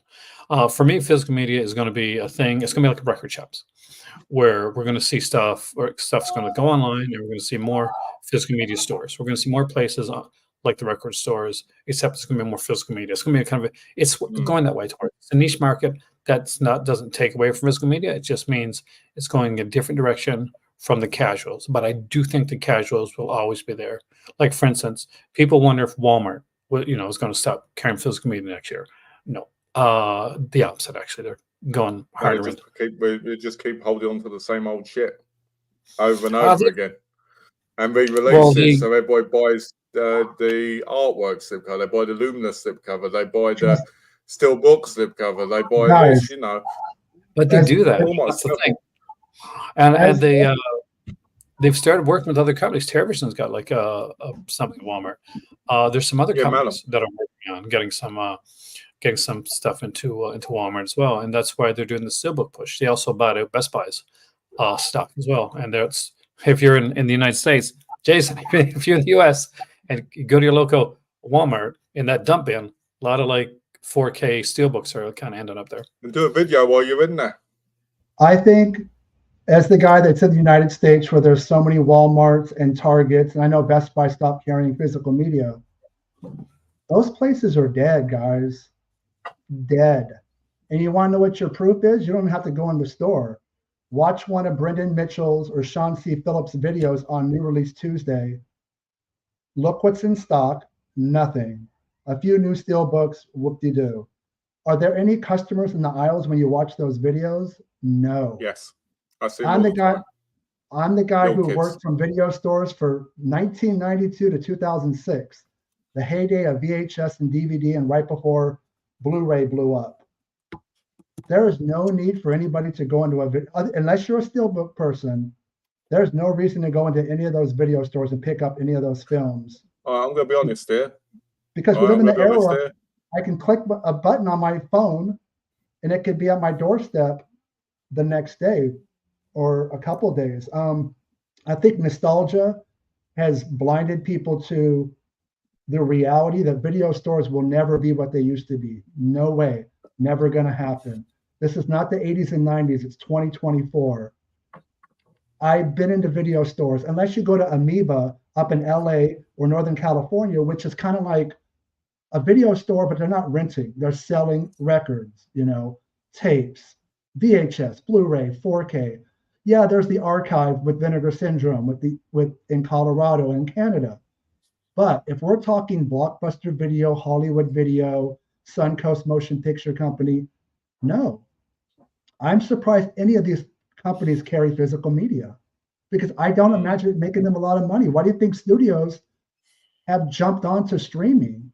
Because they look at the numbers, right? The big wigs in the suits, and they go, damn, we're just not it's not worth to put something on 4K for $10,000, even if it's a big movie like a mainstream blockbuster, when people just aren't buying them. Now, people want to use Oppenheimer as the one-off. Well, you might not see that again for another 5 or 10 years. A Barbenheimer, those movies go to movie. So I'm not trying to be like a downer when it comes to physical media, but somebody who worked in the industry for 15 years, it's never going to return to what we remember in our hearts as kids, as teenagers, what it used to be. The new video store is absolutely what we're talking about right now. Subscriptions, boutique labels, ordering from, Diabolic. That's kind of how we're getting our physical media. If you're going to rely on brick and mortar stores in this day and age, I'm sorry. I could speak for what's going on in California where I live, which is, one of the biggest capitalist states in the country. I can go into any little mom and pop video store and there's nobody. You go into Best Buy or Walmart or Target, nobody's in the physical media section. It's not the days where you'd have to bump into people, stepping over people trying to grab whatever new film that came out. Those days are long gone. I think just because I was going to say something. Sorry, Aaron, I just want to say this quickly. Yeah, go ahead. Because I was waiting to say it for like 50 minutes. And no, 30 minutes. 30 minutes. 30 minutes. I'm glad you figured that out. No. First of all, if you can get through a Brendan Mitchell or Sean C. Phillips or Cinema Sickness or any of that video, you must like watching paint dry, because for me, I'm half asleep by the time they even get in the store. Second of all, I don't watch people that don't actually collect media anymore, because they're a waste of my time and most of my energy. So I don't watch them. Ooh, and people might go, Cinema Sickness is that, but if you're buying the same old stuff, nah, sorry, that's not good enough for me. Especially if you've got like 18 different vision, UMD, Laserdisc, DVD, Betamax, who cares, right? All you need is the movie on the best format if that's what you want. Anyway, so I want to say this because I think this is really important. To me, in America, before I moved, I thought America was practically dead when it came to, oh, you give me a thumbs down, are you? How dare you? Huh? We do this. How do you do that? I don't know, man, but I'm Nobody trying to knows. fix it so long. What, if you do a Nobody middle knows. finger, will that one pop up too?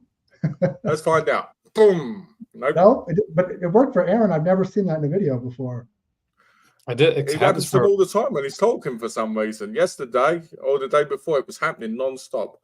I'm going to say this. I think when it comes to the mom and pop stores, it depends where you are. If you're in the middle of nowhere, you're going to get more people going in there. I remember driving with Donna, and there was a place called Viking Video, and he said he got more of the elderly generation in there going and renting and buying movies from him than watching streaming.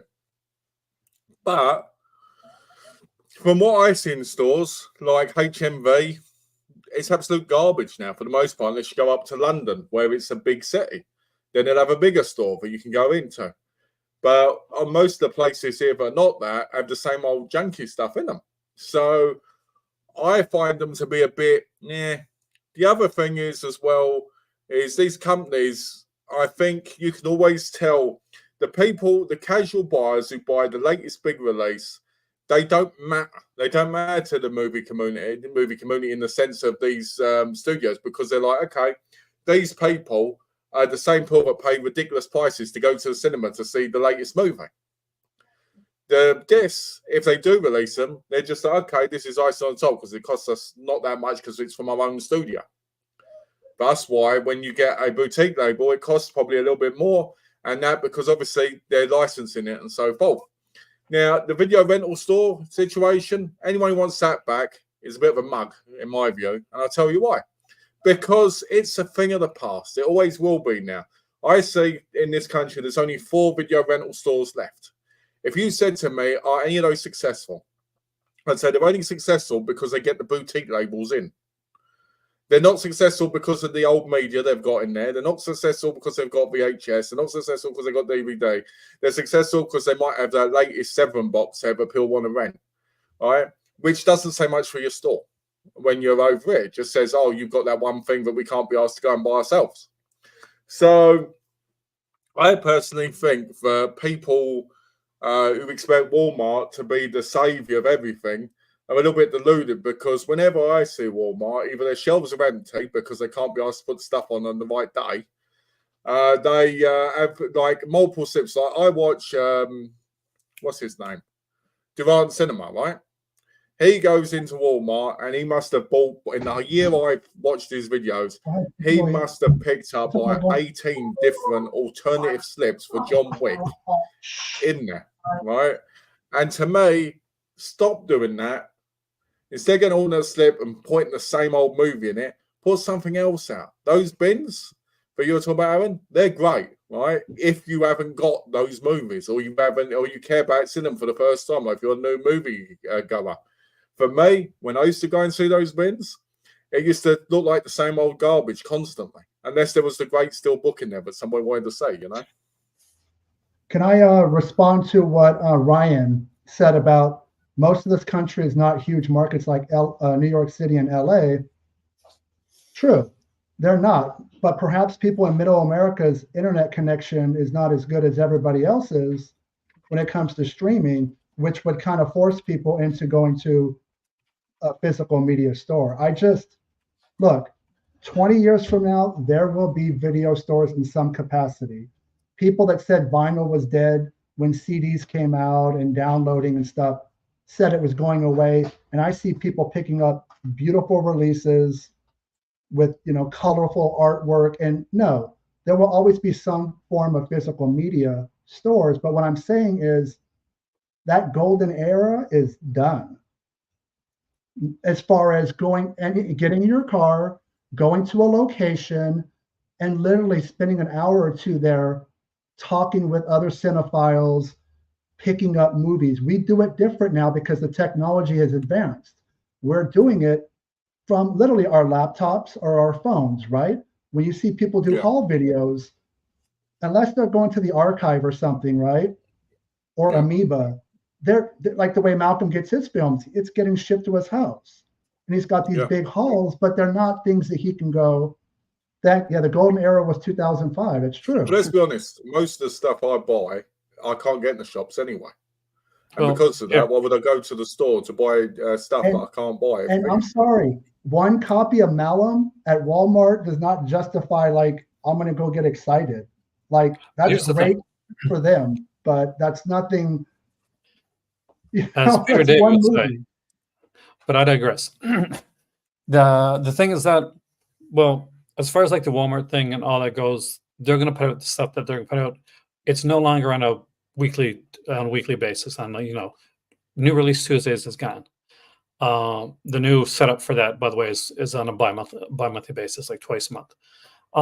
But you know, as for like physical media stores and people like going in and, you know, being excited, I just came back from a trip, and I thought I was going to find like this one place, and I planned on it. I talked to Malcolm about it. I'm going to go to Paris. I'm going to go to Metaluna. It deals with this type. It'd be like going to Orbit. It'd be like going to Orbit in America. Exactly. But I go there and I said, okay, well, since we're going there, there's this chain of stores called Gilbert Joseph, and they have leaks of books and stuff like that, to the point where like they'll have a store for books, they'll have a store for like magazines, and they'll have a store for like for records and physical media. And but I don't mean like, look, you'll see. I'm actually editing a video, like of footage for it, and it is packed all the time. And they have like new releases. They have like even have a used section, and they have like boutique stuff. They have like imported stuff. They got like regular stuff, and people are buying like crazy. And every time I was there, every day that I was going in there, and made me excited again, because I left there and I was, you know, I had a bunch of like titles there under my you know, I've got a bunch of pictures and under my in my hands, and I said, okay, I'm going to go to Metaluna, and then I'll go to Fnac, because Fnac is like kind of like Best Buy on steroids. This is kind of what it is. And I went to Fnac, said, well, I don't expect to find anything here, because, you know, it's just going to be like the regular normal stuff. And they did, but again, there was like media books all over the place. There was regular special editions, or like of films. Like, I'm not talking about like, we're not like, I got like Zipper Face, right? You know, that's kind of crazy film, right? But stuff like Three Women, Robert Altman's Three Women, a lot of different kind of like Criterion like esque releases. People were coming in, older couples were coming in, picking up this new big edition of Last House on the Left, and like excited. I saw this like couple around like probably in their 60s, and they had a list of movies, and like an old school, like just written down. And I thought they were buying for the kids first, but they were buying for themselves, and they had like around like 20 films. and they're into like the horror section. I was like, yes. But it's still there. I mean, it's still out there. I mean, like, I'm not sure, like, obviously I'm not in the United States, but as far as like from speaking to people over there as well, it's a massive area for that, for physical media. It's amazing to see. And if you ever get the chance, if you're a physical media lover and you want to see like just people get super excited with stuff like this, it's an amazing place to visit. Like, I went to see the Louvre and ended up like seeing like the Louvre and like just literally having my mind blown. To put the record, 2006 was the highest selling time for physical media across the board. So 2005, 2006 was that golden era. We're never going to get that back, and we can't. And not just because of streaming, because I think right now the shine is going off streaming a bit, because people are starting to realize, oh, they're like movies are getting more censored. Tubi's taking 15 minutes out of the movies. Movies are like getting like not going on Netflix so much. Disney, people are buying Disney Plus. They're like, oh, I can't wait to watch this Disney thing, and realize, oh, it's not coming on there, and it may never be on there, or maybe on there. Or how often do you go to like one of those streaming services and say, where it's like, oh, this movie is leaving soon, and like you hope you roll the dice that's coming back to like another one, and nothing's going to be cut out of it, or that they're not going to change the soundtrack, or they're if it's like Criterion, you got the money to buy Criterion streaming service and get all those features, fantastic, wonderful. But there's so many of these services now that eventually some are going to implode, and some are just going to, like we see with companies and stuff like that, they're going to buy, bigger ones are going to buy smaller ones. And we got Apple, Netflix, and Tubi, and Shudder. We got Shudder right now, and it's I'm shocked that we still got Shudder. I'm glad we still got Shudder. They're in financial trouble. I know, that's what I'm saying. That's why I'm shocked, but I'm glad. I mean, if Joe Bob ever left, they would be done the next day. They would TCM, literally. That's the only thing keeping them afloat. Was being kept afloat by bigger people. So like, as people start to realize, it's wonderful. It's been a wonderful golden time over the last few years for companies who are like, we can sell things to people and never actually give them to them. And that's the way. I know people hate when I say that. Like I get like blowback on that a lot when it comes to like streaming, right? But at the end of the day, you're rent in perpetuity. That's the idea, and you roll the dice that the movies you like are going to be on there, and that they're not going to go anywhere. So I think for that reason, we're never going to get to those. Hey, our blockbusters are around again. That ain't happening. I do think we're going to have more of that type of kind of like retro niche nostalgia type of stuff, but I think we're going to have more. And you kind of mentioned it in the way that a lot of the physical media stores are going to become like what we're seeing now with the record shops, and where it's becoming a bit of a that's what I'm looking for. I'll get it out. A bit of like not a niche, but kind of like a it's a hipster thing to do, right? I'm wearing a hipster hat, right? It's a cool hipster thing to do. But the fact, and that's where I thought like that was it. That's where it was going. Like I was going to go to a shop, and I was going to see one shop, and I went to this place, and I looked around, and it was a country that was in love with movies, and in love with media, to the point like they put out a movie, like a magazine every month. Mad Movies magazine has been around since the 70s, right? So like think like Delirium, like or Fangoria or something like that, or Starlog. Think Starlog, right? And every month they come out with 2 copies. And 1 copy is a regular copy. Bam, you get it. Couple dollars extra comes with the movie, and with features and that. So like I bought one that had like Last House on the Left on it.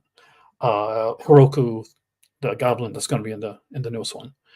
And I think was it Old Boy or something? Like yeah, there's like an insane amount of like different stuff.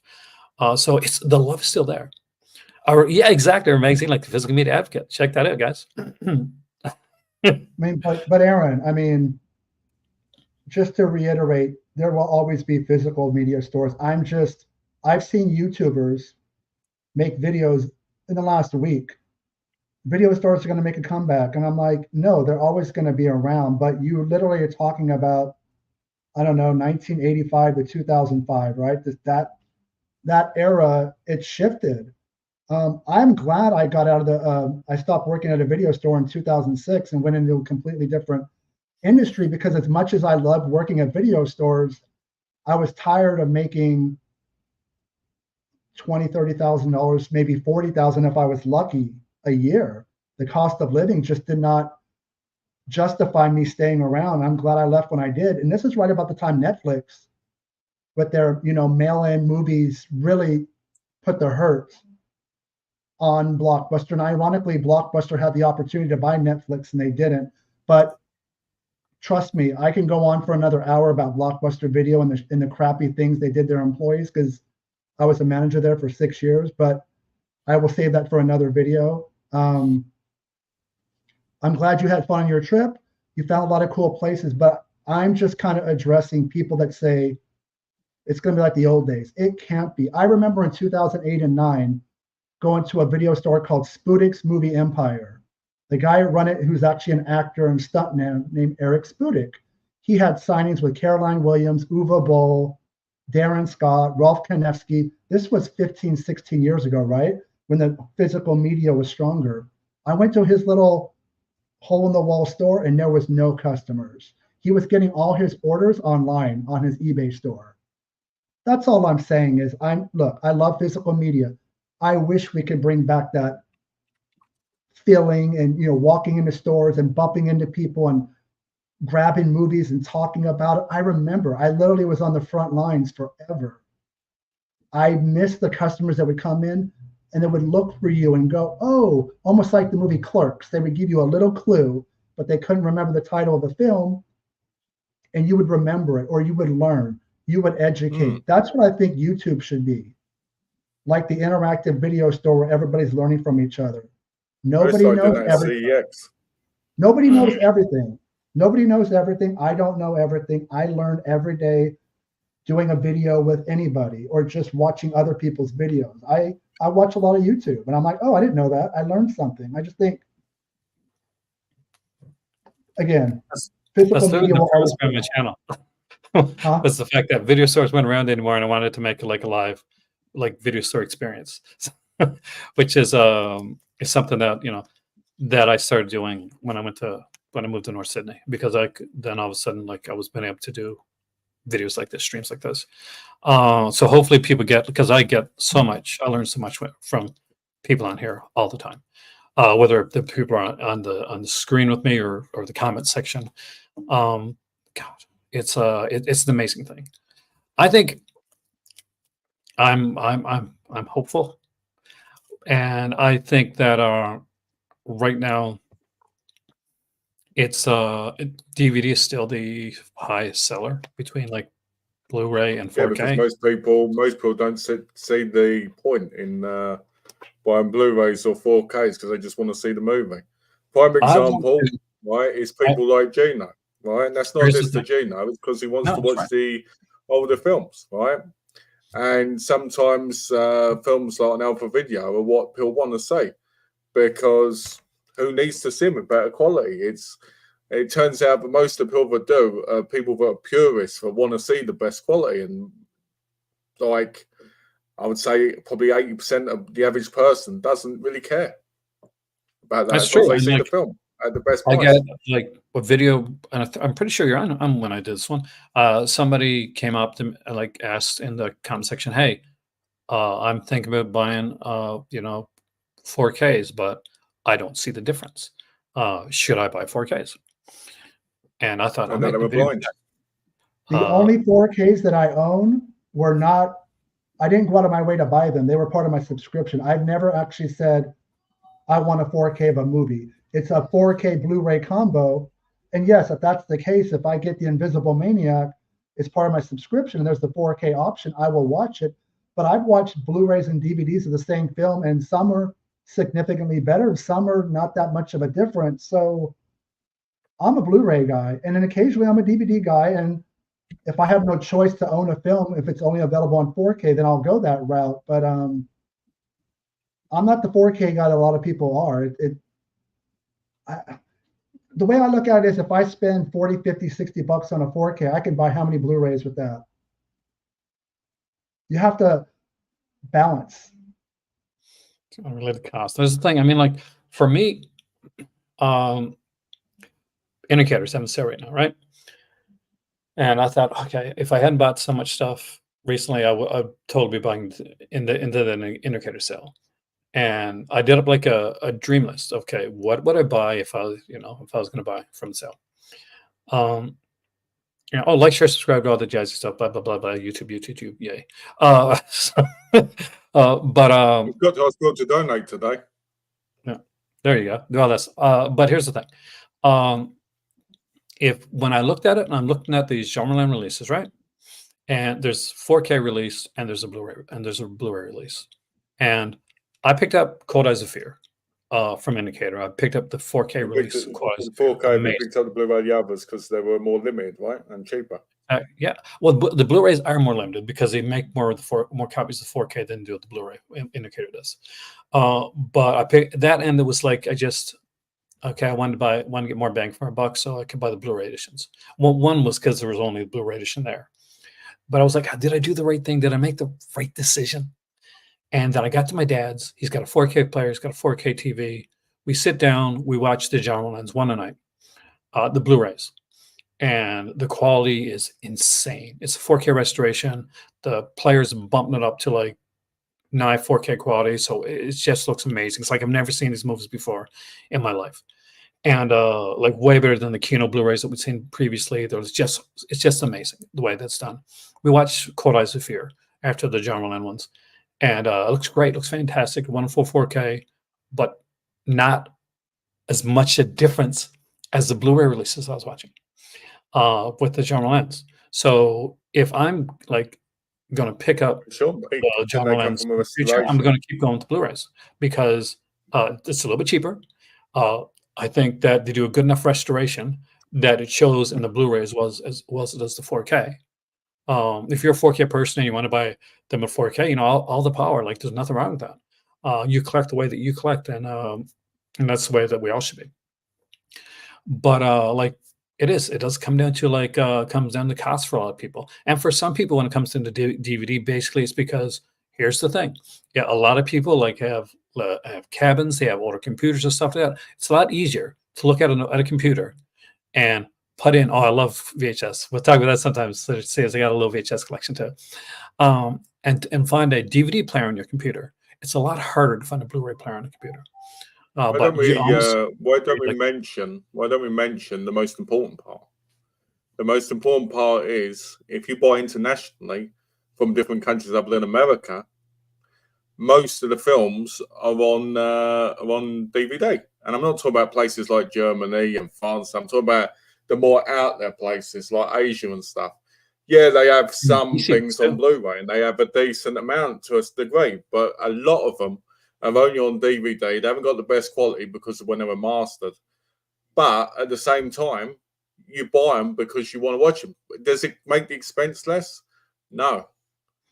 Or anything. It doesn't, because these movies might be out of print. They might be but they're still as important to have in your collection, because unlike that movie that you're used to seeing in the store, like let's say a DVD copy of I just saw a beautiful woman go by. It's almost family. Hey, it's almost family time, so I'm gonna have to go. Let me leave it with this. Somebody brought up VHS. I'm not like a fan of the kind of snobbery that goes around with like people that own 4K or even Blu-ray that kind of put down people that buy DVDs and VHS. To me, that's an ignorant statement. There are so many movies on VHS that will never make it to Blu-ray or 4K. Sure. There are so many movies on DVD that will never make it. However you access films, that's fine. If you go to Tubi, if you go to VHS, DVD, it doesn't matter. To think all these films are going to make it to these formats that we love now, it ain't going to happen. You could just go do a Google search of all these films that are still only on VHS that might not ever come over here. So I don't like I can't believe that was DVD only. Well, that's up to the studio. Yeah, I think a Blu-ray would be good as well as the DVD, but it is what it is. You buy it or you don't. But if you still have VHS, good for you. I'm not going to put anybody down that still buys VHS or even DVD. Obviously, the numbers don't lie. DVDs outsell Blu-ray, and 4K is not even in the conversation. So 4K is not the future of physical media. Yep. I think we can all agree on this statement. Just watch movies, period. Yeah, we all don't have to agree about how we get them, but I don't appreciate the kind of digs that people take for buying whatever it is that makes them happy. So I'm going to end with that, and thank you for inviting me on. It's family time. I know it's probably 2 o'clock in the morning or 3 o'clock in the morning where you guys are at. So yeah, thank you guys. And Aaron, we'll have you on. We'll talk sleepaway count, 4 films or 3 films that were good and 1 that was bad. We'll figure it out. Thanks so much for coming to Jason. You have a wonderful day there and enjoy your family time, man. Thank you, guys. Take care. All righty. That was Jason Benet from Benet's Bloody Bits. So make sure you check out the channel for the hot takes because he's got them there, which is good. Yeah, you know, I gotta say, I am, and it's true. Like this guy said, just watch movies. Period. Isn't that such a true statement? I mean, like it is. My only problem with people, my problem movie watching with people is it might sound a bit ignorant. Might sound a bit, what do you call it? You know, I think we should all watch what we want to watch. Don't get me wrong, but I feel like so many people are so stuck on one genre, one kind of movie, or one thing, and I feel like since when you have like one life, depending on if you believe in reincarnation, I believe we should always watch different movies out of our comfort zones. We should always go to different places and feel different things, you know, because the one thing that's worse than anything is if you're trying to have a conversation with people or a person or somebody talks to you and you can't talk about anything other than one topic. To me, that's the worst thing in the movie community. I mean, you know, but I think, in all honesty, like, aren't we already there? Because if it was like that, if people were laser focused on one genre, then I don't think Vinegar Syndrome would be doing what they're doing right now, or that 88 Films will be doing like Asian releases and action releases and like slash releases, or I'm that not talking Arrow. about the companies. I'm talking about just because. No, Just but like because a company. companies Let me do what finish. people buy. Let me finish because you're thinking. Let me finish this, all right? Because you're getting me wrong. I don't care what the companies are releasing. Right? If they're releasing Hong Kong movies or silent films, that's got nothing to do with the movie community they're watching. Someone could go and buy a silent film and not want to watch a Hong Kong movie. That's their choice to buy. So that's not what I'm counting in it, because you can buy whatever you like. If I just wanted Hong Kong movies, I could just buy Hong Kong movies from everywhere. All right, but I want to buy them from. What I'm talking about is I'm talking about the personal side of a movie watcher. Why do you think, right? This is going to sound really harsh, right? But I think a lot of the YouTube movie community focuses on horror way too much, all right, for the most part. They want to follow the same old things over and over again, right? And they don't want to open up as much because they're in comfort zones. And I get it. We grew up on certain things. We watch certain things. That's fine. And that's up to them. And fair enough. But for me, I always think you have to have more of an eclectic palette so that you're never stale. You're constantly moving forward. You're constantly thinking. How often, right, it's going to sound quite thingy, but how often in chats do I get to talk about Asian cinema? Rarely, right? People say, oh, that's my main thing. But I rarely ever talk about it in the chats at all, because nobody wants to for the most part, other than maybe the odd time. And that's not this to anybody, right? Because that's not what I'm here for. I'm here to talk about things and whatever. But what I'm saying is, you know, people aren't as open. They're not as thingy, you know. Exactly. Change the boundaries. That's what people need to do more. And that's something that really annoys me in the community. See, I'm gonna be the Pollyanna here with this, in this aspect of it, because I do agree with you. But the thing is, I think that, you know, optimistically thinking that the reason that we're seeing so much different releases and genres and mixtures now with companies are because that's people are buying a bigger mixture. If it was, people still talk about horror because horror is really popular to talk about on channels and all this type of stuff. I talk about horror because I'm a horror geek, and that's one of the things that I like. But it's not the only movies I like. You know me, I watch pretty much everything. But the thing is, Arrow started doing when Arrow started doing Asian cinema.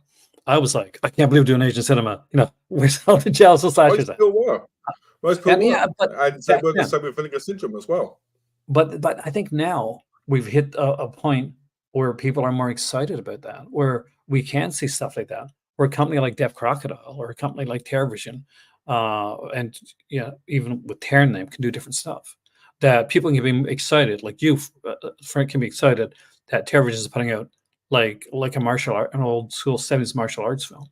That Vinegar Cinema is putting out a like, whether it's some of the samurai stuff.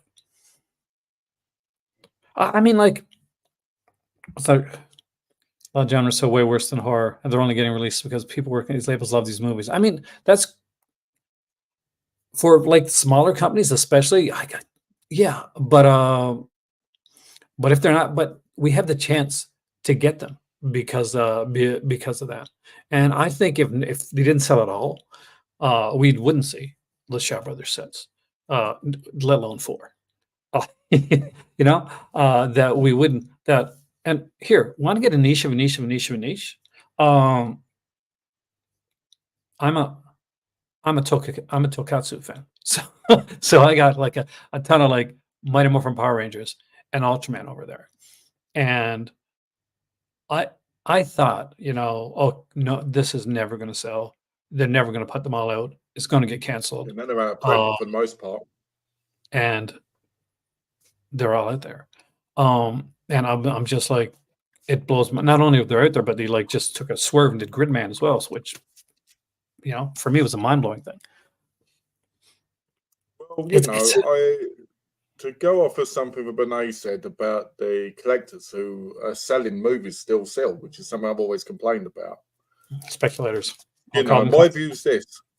My view is this, right? Well, okay, let's just call them resellers or numpties or whatnot. My feeling is always this. You can sell a film. There's no problem with that. But you should watch that film first.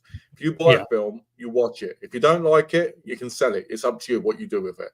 But if you're buying a film, you're not watching it, then you have no right to buy that movie, because what you're doing is you're taking it from someone else who would have bought it and wanted it and watched it.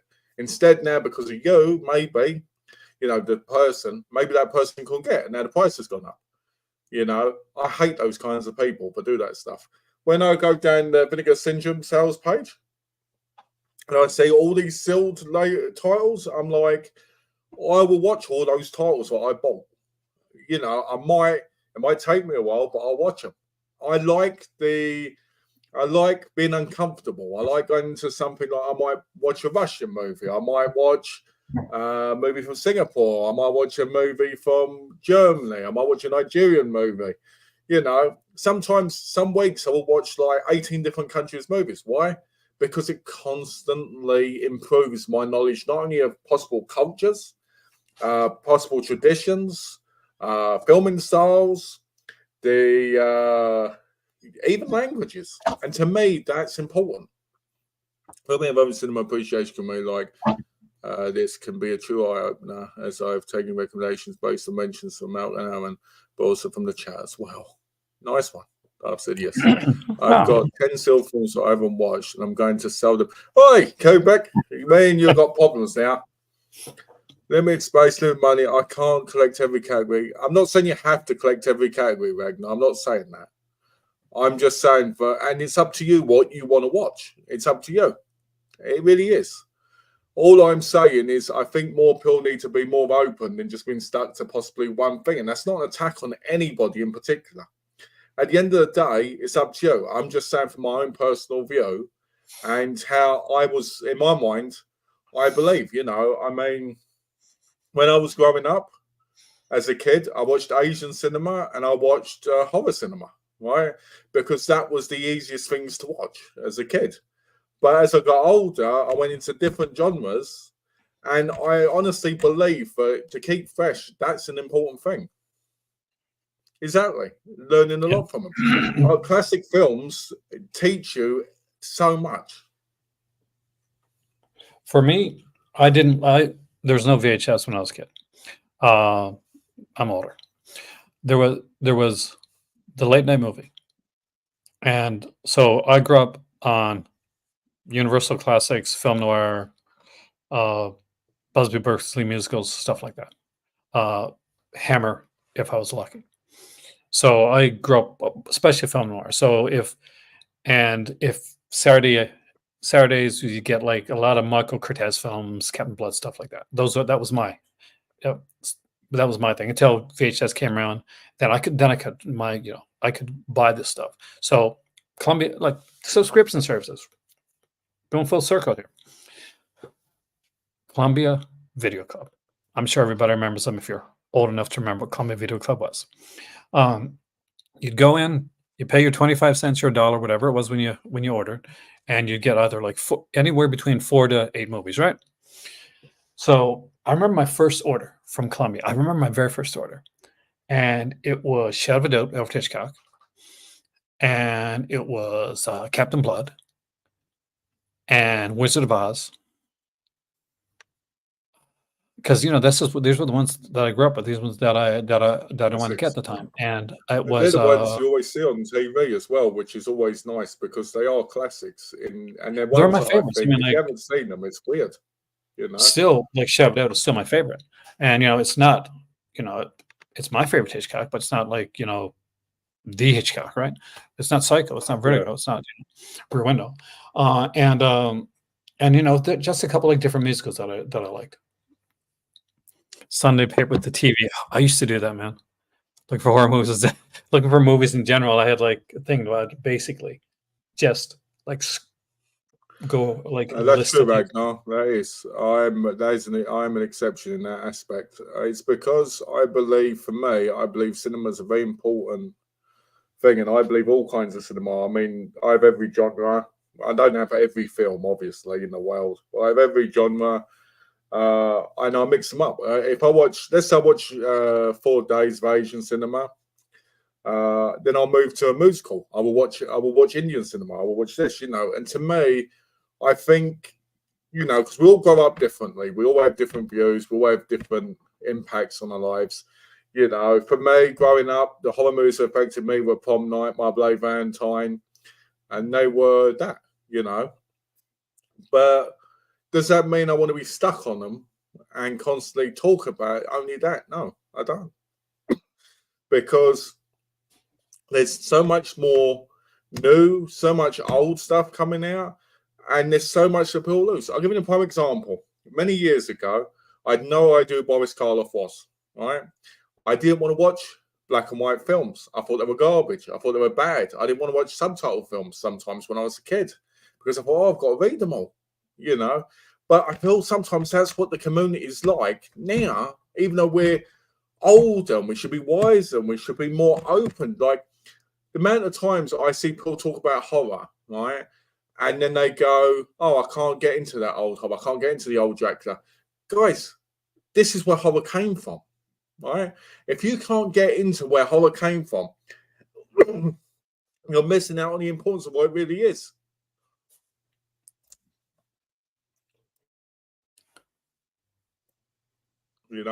So I think people just, you can love one genre if that's what you want to do. That's up to you.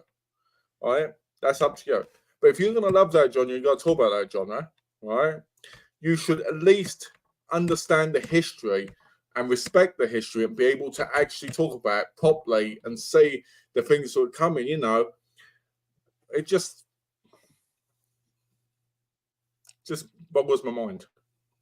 I think one thing we have to take into consideration is that a lot of people, like, especially when we're looking at social media and stuff like that, are coming in at different ranges, different ages. Everybody experiences something or at a different time in a different time space. And no matter who you are, you're going to be excited about what you're excited about at that time. I know like a lot of there's a lot of younger YouTubers on here, and they are into like the Criterions and the stuff like that, and it's really cool to see. I'd love to see that.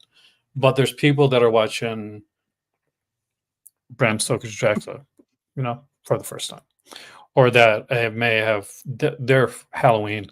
Like I tried to say, this is Rob Zombie. They don't want to go back and watch the 78 one. That's too slow for them, and I think that for me, I don't care where you come in. I don't care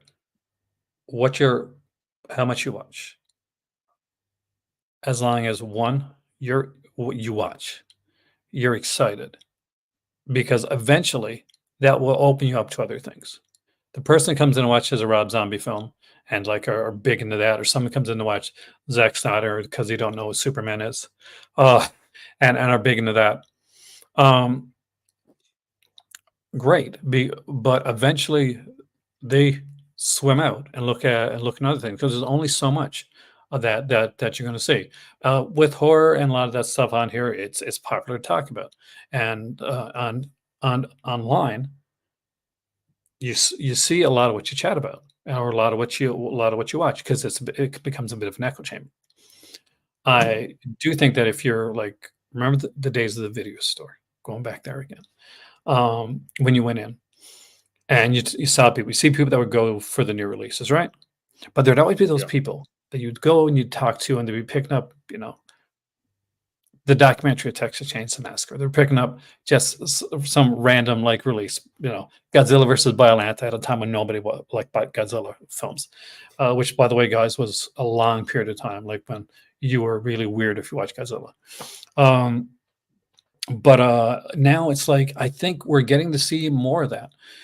And I get excited for where cinema is right now. I get excited because that there are channels out there that are talking about stuff, and people can hear us talk about lists, and we may not talk about, like for instance, you may not have a lecture on Asian cinema, or I may not talk about some of the film noir stuff that I love all the time, but we may drop like references and titles and stuff, and we do randomly in chats, and people just people like pick up on stuff like that. And they're like it's like when I was a kid, and I'm going to go back to my comic books, because comics were my first love. Stanley never wrote down the people, right? He wrote if there's a big word, he put a big word in there. So if I was a kid and I didn't know the word, I'd go to my dictionary or whatever, try to figure out, okay, what does this word mean?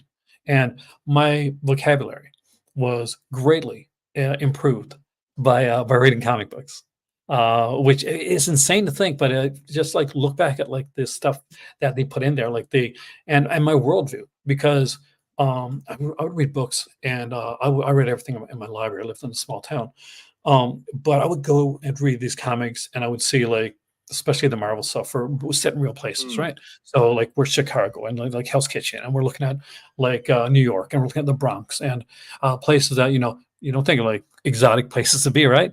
But for me, like Yeah. it was really cool. Or when I'm reading Haunted Tank, I'm thinking about, oh, they're doing over in Africa, where I'm at right now. Just it's insane. Like it excites me that those options are out there. And I think I get Yeah. what you mean, and I do kind of like agree to an extent, but I think that's why it's up to us to to put it forward as best as we can. That's true. It's one, like, you have a love for film and cinema like unparalleled, and that's absolutely amazing. That's one of the reasons that we're besties on and off Yeah. here. And I just want to say, sorry, Alan, I just want to say that, at the end of the day, people can watch what they like. I'm not trying to say you're in the wrong. I'm not saying anyone's in the wrong. We've all got our own tastes. I'm just saying a personal view, but I say, and how I feel. And, I may feel that way, you feel a different way, and that's fine, I would, at the end of the day, what I haven't said about cinema and all that, I totally agree with that. Right? I think because of our open eye to cinema, I think sometimes I just feel like there's so much more than some people realise, because we can get stuck. A prime example was me when I was a kid. I was stuck. I was stuck on, just Asian cinema. I was stuck on Jackie Chan. I mean, for me, I remember watching Jallos, for instance, before they became cool. Before Arrow started releasing them, before they started being on Blu-ray everywhere, and nobody talked about Jallo. after Arrow started releasing them and that, people started talking about it more. Now nearly everybody talks about Jallo as soon as one comes out, you know, and that's brilliant. I love hearing about Jallo. I love hearing that. But at the same time, you can't help but feel, would these people have found this if it wasn't for, let's say, Arrow doing these box sets and that? And that's not a bad thing. That's a good thing. But at the same time, I want to see this kind of sense of greatness that I think sometimes is missing. And it's a very frustrating thing, but that's a personal frustration, you know. You know, it's a personal frustration. We've all got them, right? We just don't always talk about them. No, and that's a good thing to actually talk about, to mention. I think Jallo is still underrepresented. Not just like as in coming out, but I mean as in like being talked about, especially being talked about. There used to be a bunch of Jallo like podcasts and stuff like that, and it's weeded down to like one or two now. That do it on a regular basis. I used to listen to a ton of Jallo podcasts, and you're right about one thing. Like a lot more people talked about. Let's look at me. I'm a weirdo that talked about vinegar syndrome when like nobody knew what vinegar syndrome was. And now like a lot of people talk about them, and that's great. And we're going to see that with other companies too. We're going to see that with TerraVision. We're going to see that with like Radiance. We're going to see it with like with Deaf Crocodile, hopefully, because that's what we want to see. And like those companies are doing the stuff that you want to see, man. They want to see, depending on different, they're challenging stuff. I will say this: do not buy Massacre Video or Unearth Films, because I've watched a few of the releases and they're super cheap cinema, right? To the point where you feel like you could be in a basement watching them. Yeah, sometimes it's like I love Vinegar Syndrome. I do get, I did feel a bit, Ryan, for a while that I got pigeonholed a bit, and like it's like I'm talking about something, and then I'm like I'm painting while I'm doing it, and there's this little corner. I'm stuck in it. And every time I went to talk about something, I was like, oh, by the way, I'm really excited about this here release. Oh, Pack's in the comment. All right, on. Nice. Answer is yes. What was the latest? Horpack put out a 4K for the first time. What one was it? I wish I had a Horpack. But I know because I watch a lot of different channels, and I watch unboxings of packages, subscription packages, and which is another subscription right there. And why didn't we think about that when we were going through like different subscriptions? Yeah, we did, didn't we? Yeah, because like right there, before a lot of them, bam. Like some have gone on, some don't. Like Full Moon used to do it, and they don't like every once. Full Moon randomly did. I feel like they rolled a dice. Like Charles Band rolled a dice, said this month we're putting out a box, but Horpack does them on a monthly basis, I think, or they used to it's not on a monthly basis. They don't do the DVD ones anymore. They what used intrigues to, but they me don't do them anymore. Is the exclusives. They do like Horpack's exclusives now, and that's what they did a exclusive release, I believe, on Blu-ray of Evil Laugh, which I bought over here and watched the DVD of, and it gave me stage fight vibes. You know the one with Meatloaf in. Okay, yeah, I know such. It gave me vibes of that a little bit. Obviously, without the music being so prevalent, but in the kind of filming style. But yeah, because it's they're the survivors, like in the subscription pack war. Also, that was from X. That wasn't from YouTube, so that's kind of cool. It's neat that we actually got our message from X. Because it's we don't always.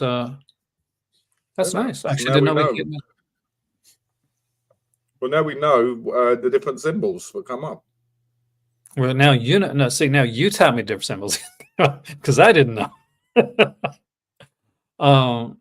But I won't keep it too much longer now because I know Malcolm's got a big day ahead of him tomorrow, and I wish him well Yeah, with that. I got a gap at 6, which is 3 hours from now. But I want to thank And you guys. oh, I was just going to say, I want to thank everybody so much. This has been a lively, like, an amazing conversation. I want to thank Ron for coming in for so long. Man, you should have came on camera, dude. He's probably like doing something. I don't be on camera. I can talk. This is one of the few times I get to not be on camera. Shut up, Aaron. I want to thank Jason for coming in and joining us for the chat. Everybody that's been in here, just amazing stuff from Cubic Lover, Darth Sidious. Oh, you guys are awesome. Horror Pack. Love to review your stuff. I gladly do it, and I have a Canadian address.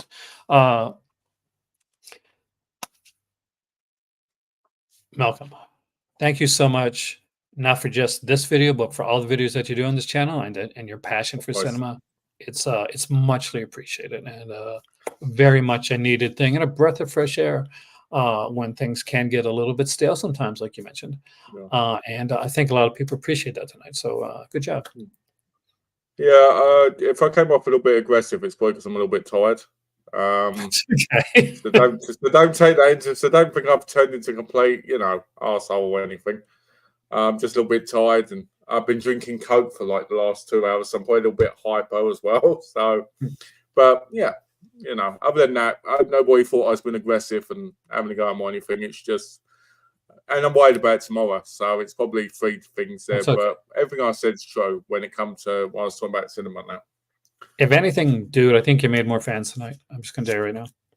Oh, thank you. I appreciate everybody watching, and I appreciate everybody who connected with what we were both saying. And yeah, it's actually been quite a nice evening, really.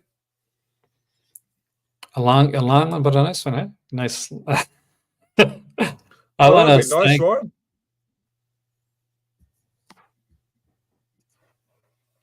We would love that, actually. Yeah. Get us in there. We'll get you on here. You get us on there together separately, and talk cinema. See, I told you you're making friends that you don't even realize. By the way, speaking of Ryan, like this video wouldn't have started if Malcolm hadn't mentioned it and Ryan hadn't gone real in depth and did that Deaf Crocodile interview and put everything out there. So disconnect it. Check out his channel, subscribe, make sure you watch Reconnected every week because you find out a lot of stuff from there, a lot of amazing stuff. And he's got the stuff ahead of time. He's got the teas. He's known and he's not only like doing stuff on there, but he worked with companies as well and puts out some amazing special features. So there you go. Definitely. Thanks for watching, guys, and we will see you next time. Take care, guys.